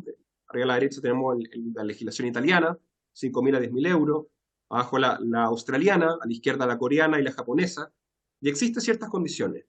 Pero hay unos puntos críticos que son bien relevantes en esta discusión. La primera, tipificar el ingreso clandestino como delito está aceptado en las principales democracias de la OCDE, pero también colabora con las multas por el ingreso clandestino definidas por Bolivia. En Bolivia hay una multa por ingresar clandestinamente. Por lo tanto, si el gobierno chileno fomenta la reconducción, no permite el ingreso, también ayuda a que Bolivia cumpla su propia normativa. Segundo, el foco de la legislación internacional está más asociado al costo de las multas que la prisión, pero permite al Ejecutivo enfocarse en devoluciones y expulsiones y no solo en registrar para que se queden en Chile. Si se fijan, toda la discusión que se ha dado es que si entran, se registran, o que los que tienen antecedentes penales no pueden estar, o que el año pasado, de los 54.000 partes policiales que llegaron por ingreso clandestino, firmaron 2.000. ¿Y qué pasa con los otros 52.000? ¿Qué pasa con esas personas que hoy están, esas 10.000 personas que este año ingresaron clandestinamente? ¿Van a hacer el registro biométrico y después les van a dar una visa? ¿Los van a regularizar? Entonces se valida que el ingreso clandestino es el método. Por lo tanto, es este proyecto de ley el que plantea una medida específica que puede tomar acciones contra eso. Sí comparto plenamente que es relevante la coordinación con el Poder Judicial con respecto al cumplimiento de pena, del arraigo y las señales. ¿A qué me refiero con arraigo? Nosotros nos levantaron una expulsión de un extranjero que había sido condenado por tráfico de drogas y porte de municiones porque tenía un primo en Chile. Había otro que robó con violencia, tenía una polola en Chile. Entonces, bajo esas condiciones, cuestionaron las expulsiones. Bueno, recordad también el 2021, que incluso organizaciones que hoy día presentaron, cuestionaron la expulsión de un avión que llevaba traficantes de niños. Entonces, yo creo que es bien relevante hacer esta coordinación con el Poder Judicial y entender cuáles son las penas, el arraigo, pero también cuáles son las señales que se están dando. Hoy en día, expulsar 2 venezolanos de 40.000 que ingresan clandestinamente es que no hay sanción. Y finalmente, esta medida, este proyecto de ley, se debe complementar con reconducciones y con expulsiones y manejar la expectativa de los extranjeros que quieren venir a Chile ingresando de forma ilegal a nuestro país. No es aceptable que la respuesta es que si tú entras a la mala, no pasa nada. En ese sentido, en las expulsiones, si es posible, por su intermedio presidente, también recomendar que cuando se apruebe el proyecto de ley que facilita las notificaciones, se establezca un piso o una cuota mínima. 24 de 54.000 a mí me parece ridículo. Pero sí, efectivamente, y voy a ser el primero en aplaudir, sí hay una tasa de devolución, de reconducción, de expulsión, que permita generar una migración segura, ordenada y regular. Eso, presidente. Muchas gracias. Muchas gracias, señor Belolio. Diputada, ¿alguien por acá? Diputada Plasencia. Gracias, presidente. Muy breve. Agradezco la presentación. Más allá de algunos datos generales, que se nos entrega, que son siempre interesantes de analizar. Me parece que hay poca evidencia respecto de la efectividad del punto en discusión. Quiero decir, si pudiera el expositor entregarnos alguna evidencia, ya que cita algunas legislaciones comparadas sobre el resultado, ¿no?, de la aplicación de este delito, o de considerar la migración irregular como delito para disuadir el ingreso irregular y entiendo que por ende o fomentar la migración o definitivamente inhibir que la gente migre a esos países. Porque de lo contrario es decir, bueno, en estos lugares se considera delito, pero no sabemos qué efectividad tiene eso para los objetivos que define el país, que puedan tener todo el derecho a decidir quién entra o quién no, pero la legislación tiene que tener algún efecto. Y eso no está contenido en su presentación. Me parece que la percepción de las personas siempre es relevante, los elementos subjetivos son parte del análisis de la realidad. Sin embargo, para nosotros la subjetividad en este caso no nos sirve para legislar. Por lo tanto, necesitamos tomar definiciones como política de Estado y en ese ámbito tenemos que tener la mayor cantidad de evidencia. Yo quisiera saber si ¿existe alguna evidencia respecto de la efectividad, por ejemplo, de la aplicación de multas, sobre todo a personas que no tienen dinero? Y si no tienen dinero para pagar esas multas que son altas, cuando se detecta ese ingreso irregular, ¿qué se hace? ¿Vamos a hacer nuevamente el proceso de reconducción como está establecido en la ley? ¿O pretende, por ejemplo, que esto signifique pena de cárcel, como si no puede pagar, entonces a la cárcel, en un sector que ya sabemos que está altamente sobrepoblado en cuanto a población penal, lo que significa hoy día, no sé, la inadecuada segregación en el fondo de los mismos internos en las cárceles, ¿para qué voy a relatar todo lo que ya hemos escuchado acá en la discusión de otros proyectos de ley? Entonces creo que para entender, porque yo no soy experta en este ámbito, pero entiendo que si invitamos expertos es para que nos entreguen justamente evidencia, datos, más que una opinión política. Entonces quisiera ver si es que nos puede hacer llegar al menos esos datos, si es que no lo puede responder ahora. Gracias. Gracias, diputada. Diputado Longton. Presidente, quisiera preguntarle a Álvaro Belolios, ¿cuál fue la principal diferencia de por qué durante este gobierno se han expulsado tan pocos, a pesar de que hay una nueva legislación, y que en el gobierno anterior, con una legislación que había que actualizarla, mala, derechamente, se expulsaron más, entendiendo que ninguno es el número ideal? O sea, a todos nos hubiera gustado que, o por lo menos a la gran mayoría nos hubiera gustado que las expulsiones hubieran sido un número mayor. Es decir, de 1.350 a 24 expulsiones por año es una diferencia sideral. 1.350 en 4 años y 24 cada año, bueno, no vamos a llegar ni siquiera a los 100. Entonces, esa es una pregunta. Y lo otro, presidente, ¿cuál fue el principal obstáculo a la hora de ejecutar las expulsiones? Entendiendo que habían órdenes de expulsión administrativas y otras judiciales, pero ¿qué organismos detenían esto de mayor manera y cuáles eran las justificaciones para detener estas expulsiones? Y por último, ¿por qué este gobierno no ha utilizado aviones que fueron contratados incluso en el gobierno anterior, vuelos comerciales? Porque ahora se alude que es muy caro expulsar. Claro, si tú expulsas de a uno es caro. Pero habían charter contratados. ¿Por qué cree él que no se están utilizando esos charter que se utilizaban en el gobierno anterior? Gracias, presidente. Gracias, diputado. Diputado Leal. Presidente, bueno, el diputado Longton absorbió parte de mi pregunta. Si hay un presupuesto disponible para expulsiones, si tiene la información el invitado, si existe un presupuesto aprobado para este año, si se ha ejecutado o no se ha ejecutado ese presupuesto, y cuáles a su juicio son los motivos por los que no se han hecho las expulsiones. Eso. Muchas gracias, diputado Leal. Don Álvaro Belolio. Muchas gracias, presidente, por su intermedio. De atrás para adelante. El presupuesto efectivamente se discutió en la comisión, para el año 2022 era al menos 1.200 millones, no, 2.000 millones, y se habían dejado 6 vuelos ya financiados. de los cuales no fue ocupado ninguno. En la discusión presupuestaria para el otro año, el ministro Mario Marcel fue muy claro en decir que el costo no iba a ser impedimento para expulsar. Por lo tanto, no es una dificultad económica, sino tiene que ser una dificultad de coordinación, de gestión y sobre todo de voluntad.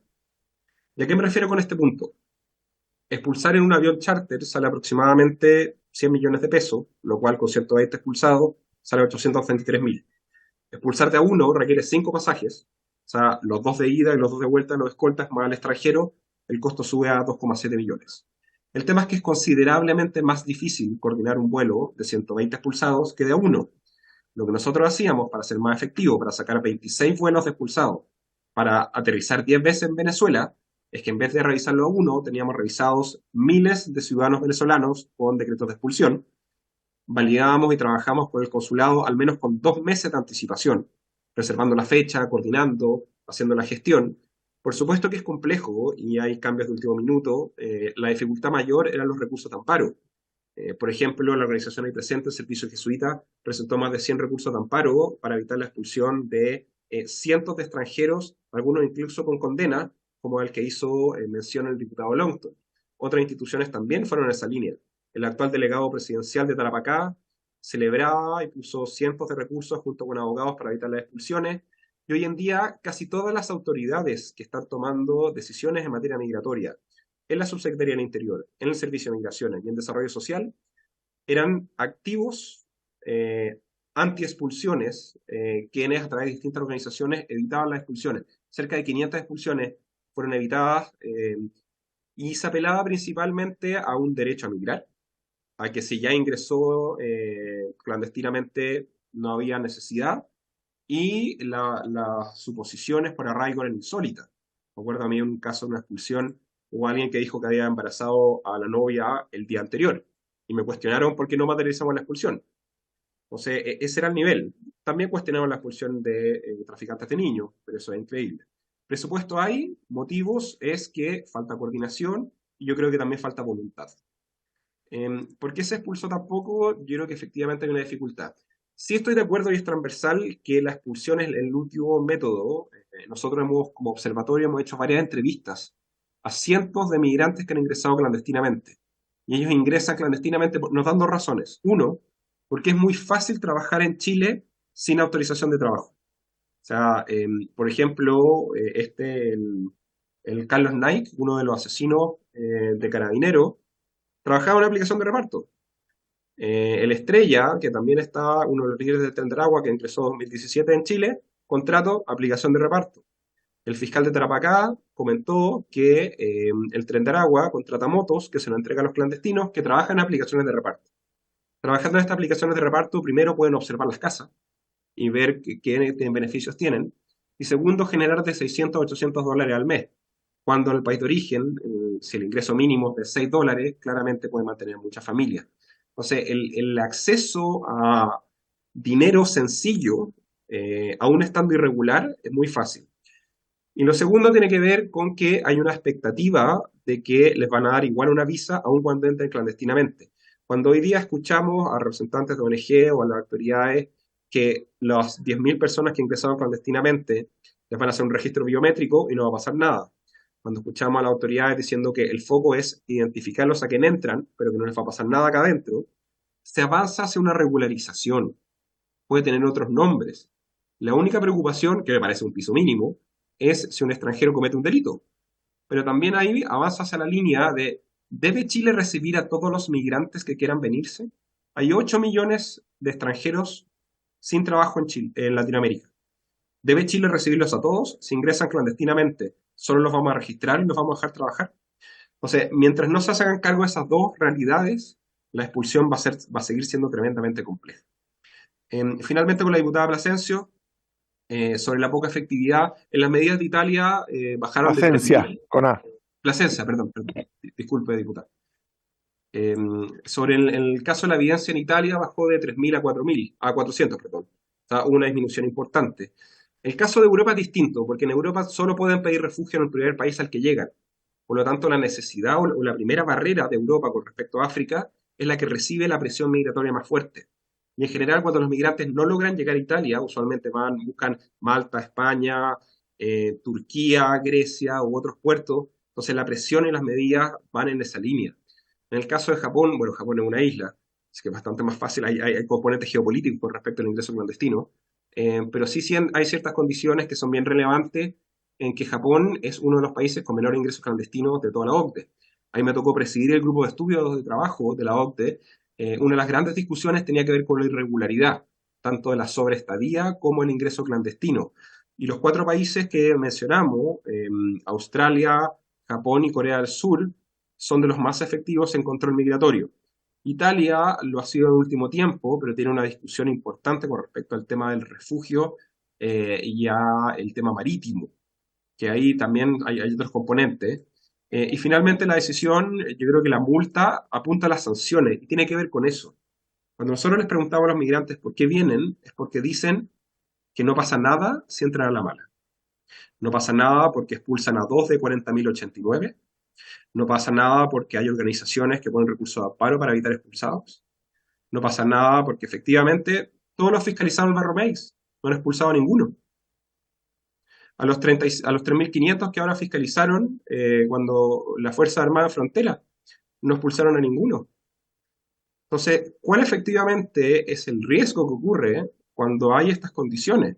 O sea, claramente un migrante que tiene una multa se podrá ver el monto de otras condiciones, pero se va a iniciar un proceso donde el costo de ingresar clandestinamente no sea cero. Porque hoy, cuando es más probable que a un venezolano le caiga un rayo si vive toda su vida en Estados Unidos, a que sea expulsado en Chile, significa que no hay ninguna voluntad del Estado de tomar una sanción contra el ingreso clandestino. Y esto es de los pocos proyectos de ley que sí avanzan en esa medida. Por lo tanto, yo felicito la iniciativa y espero que sea aprobada. Muchas gracias, presidente. Muchas gracias, don Álvaro Belolio. Le pedimos las disculpas a Rodrigo Bustos, que quedaría para el primer lugar del día miércoles. ¿Y algún diputada o diputado que quiera hacer uso de la palabra? O pregunta, o varios, y el que quiera puede ponerse de pie y dirigirse a la sala. Diputada Frías.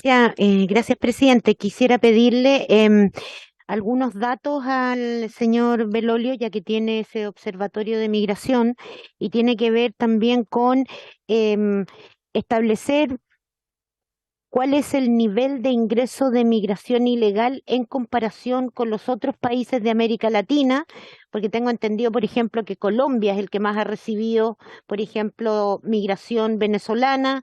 Entonces me gustaría saber en qué lugar estamos en relación a los países de América Latina. Lo segundo es preguntarle si usted parece, trato directo con las personas migrantes y así como puede decir que digamos que alguien no tiene voluntad de trabajar en algo, yo quisiera pedirle su sensibilidad de todas las personas con las que se entrevistan y que son migrantes, más o menos, ¿qué porcentaje diría usted que podrían devenir, digamos, en temas de delincuencia o efectivamente ser personas que son buscadas en otros países? Digo, para tratar de distinguir la migración irregular de la delincuencia de manos de migrantes. Gracias. Gracias, diputada Fríes. Señor diputado Joanet. Súper breve, presidente, es ratificar lo que señalé anteriormente, solicitarle a la Defensoría de la Niñez por qué no se ha personado en Colchane cuando es de público conocimiento los niños que están llegando hace mucho tiempo a ese paso fronterizo. Ya estaba acordado, pero muchas gracias, diputado Joanet, por esa idea. Muchas gracias, Álvaro Belolio. Muchas gracias, señor Olivos. También María Belén Bravo de Amnistía Internacional quedaría para el día miércoles. Habiendo diputado Longton en puntos varios antes de terminar la sesión. Gracias, presidente. Sí, presidente, lo que pasa es que tuve conocimiento de un oficio que mandó el jefe del Departamento de Promoción y Protección de Derechos Humanos de Gendarmería al subdirector de Reinserción Social haciendo una interpretación antojadiza de la ley Naín Retamal. ¿Y por qué antojadiza? Porque le señala, y voy a ser lo más breve posible, de que en los casos en que no haya una presunción de legítima defensa, no va a aplicar la legítima, solamente se va a poder utilizar el arma para cuando se atenta contra su vida o la vida de terceros. Es decir, el cumplimiento del deber no estaría dentro de los supuestos de legítima defensa. Cuando lo que hace el proyecto es no alterar las causales de legítima defensa. Solo decimos que en esta hipótesis va a haber una presunción. Y eso se lo hace saber al subdirector de Reinserción Social y le pide un pronunciamiento. Ya. Es el jefe de Departamento de Promoción y Protección de Derechos Humanos. Al final de Gendarmería. Es grave, presidente, porque está alterando el sentido de la ley y la intención del legislador, además, reglas básicas de la interpretación de la ley del Código Civil. Entonces, es tremendamente grave y por eso nosotros queremos oficiar al ministro de Justicia, oficio que tengo redactado, para hacerle saber precisamente a el ministro de que esta es una interpretación que está errada, que es antojadiza y que incluso raya en la mala voluntad por parte de esta entidad del servicio, porque hace una interpretación completamente extrema y además que obviamente que lo que nosotros pretendemos fue darle mayor protección a las policías, no menor, y a Gendarmería. E incluso incorpora, presidente, señala que en casos de fuga o en caso de que una persona esté incumpliendo su condena, si no está en riesgo la vida o la vida de un tercero, no puede utilizar sus armas. Gendarmería. O sea, es algo absurdo, insólito, presidente. Por lo tanto, quisiera también que los miembros de la comisión, si tuvieran a bien, también suscribieran el oficio si están de acuerdo con su contenido. Yo se lo voy a enviar a la Secretaría para efectos de que... Se enviará el oficio pedido por el diputado Longton con las adhesiones de diputado Joanet, diputado Alessandri, diputado Leal y solamente ¿Hay acuerdo o no? No hay acuerdo. No, pero se manda el oficio con la adhesión de los diputados y del presidente de esta comisión, y por supuesto que si el señor gendarme o funcionario quiere legislar, puede presentarse a diputado, ganar y legislar, pero no a través de ese documento. 2, 3. Se lo manda por fax a los diputados. ¿Hay acuerdo? No, 4 diputados. Mayoría. Ya, ¿hay 4 diputados? Sí, por mayoría de la comisión de los presentes. Ya listo. Abrumadora, póngale. Por mayoría abrumadora. Abrumadora es sin H. Presidente. Por mayoría abrumadora de los diputados presentes. Presidente. Hace su ingreso don Pablo Celedón. Presidente. Dicho eso, se levanta la sesión. Ya.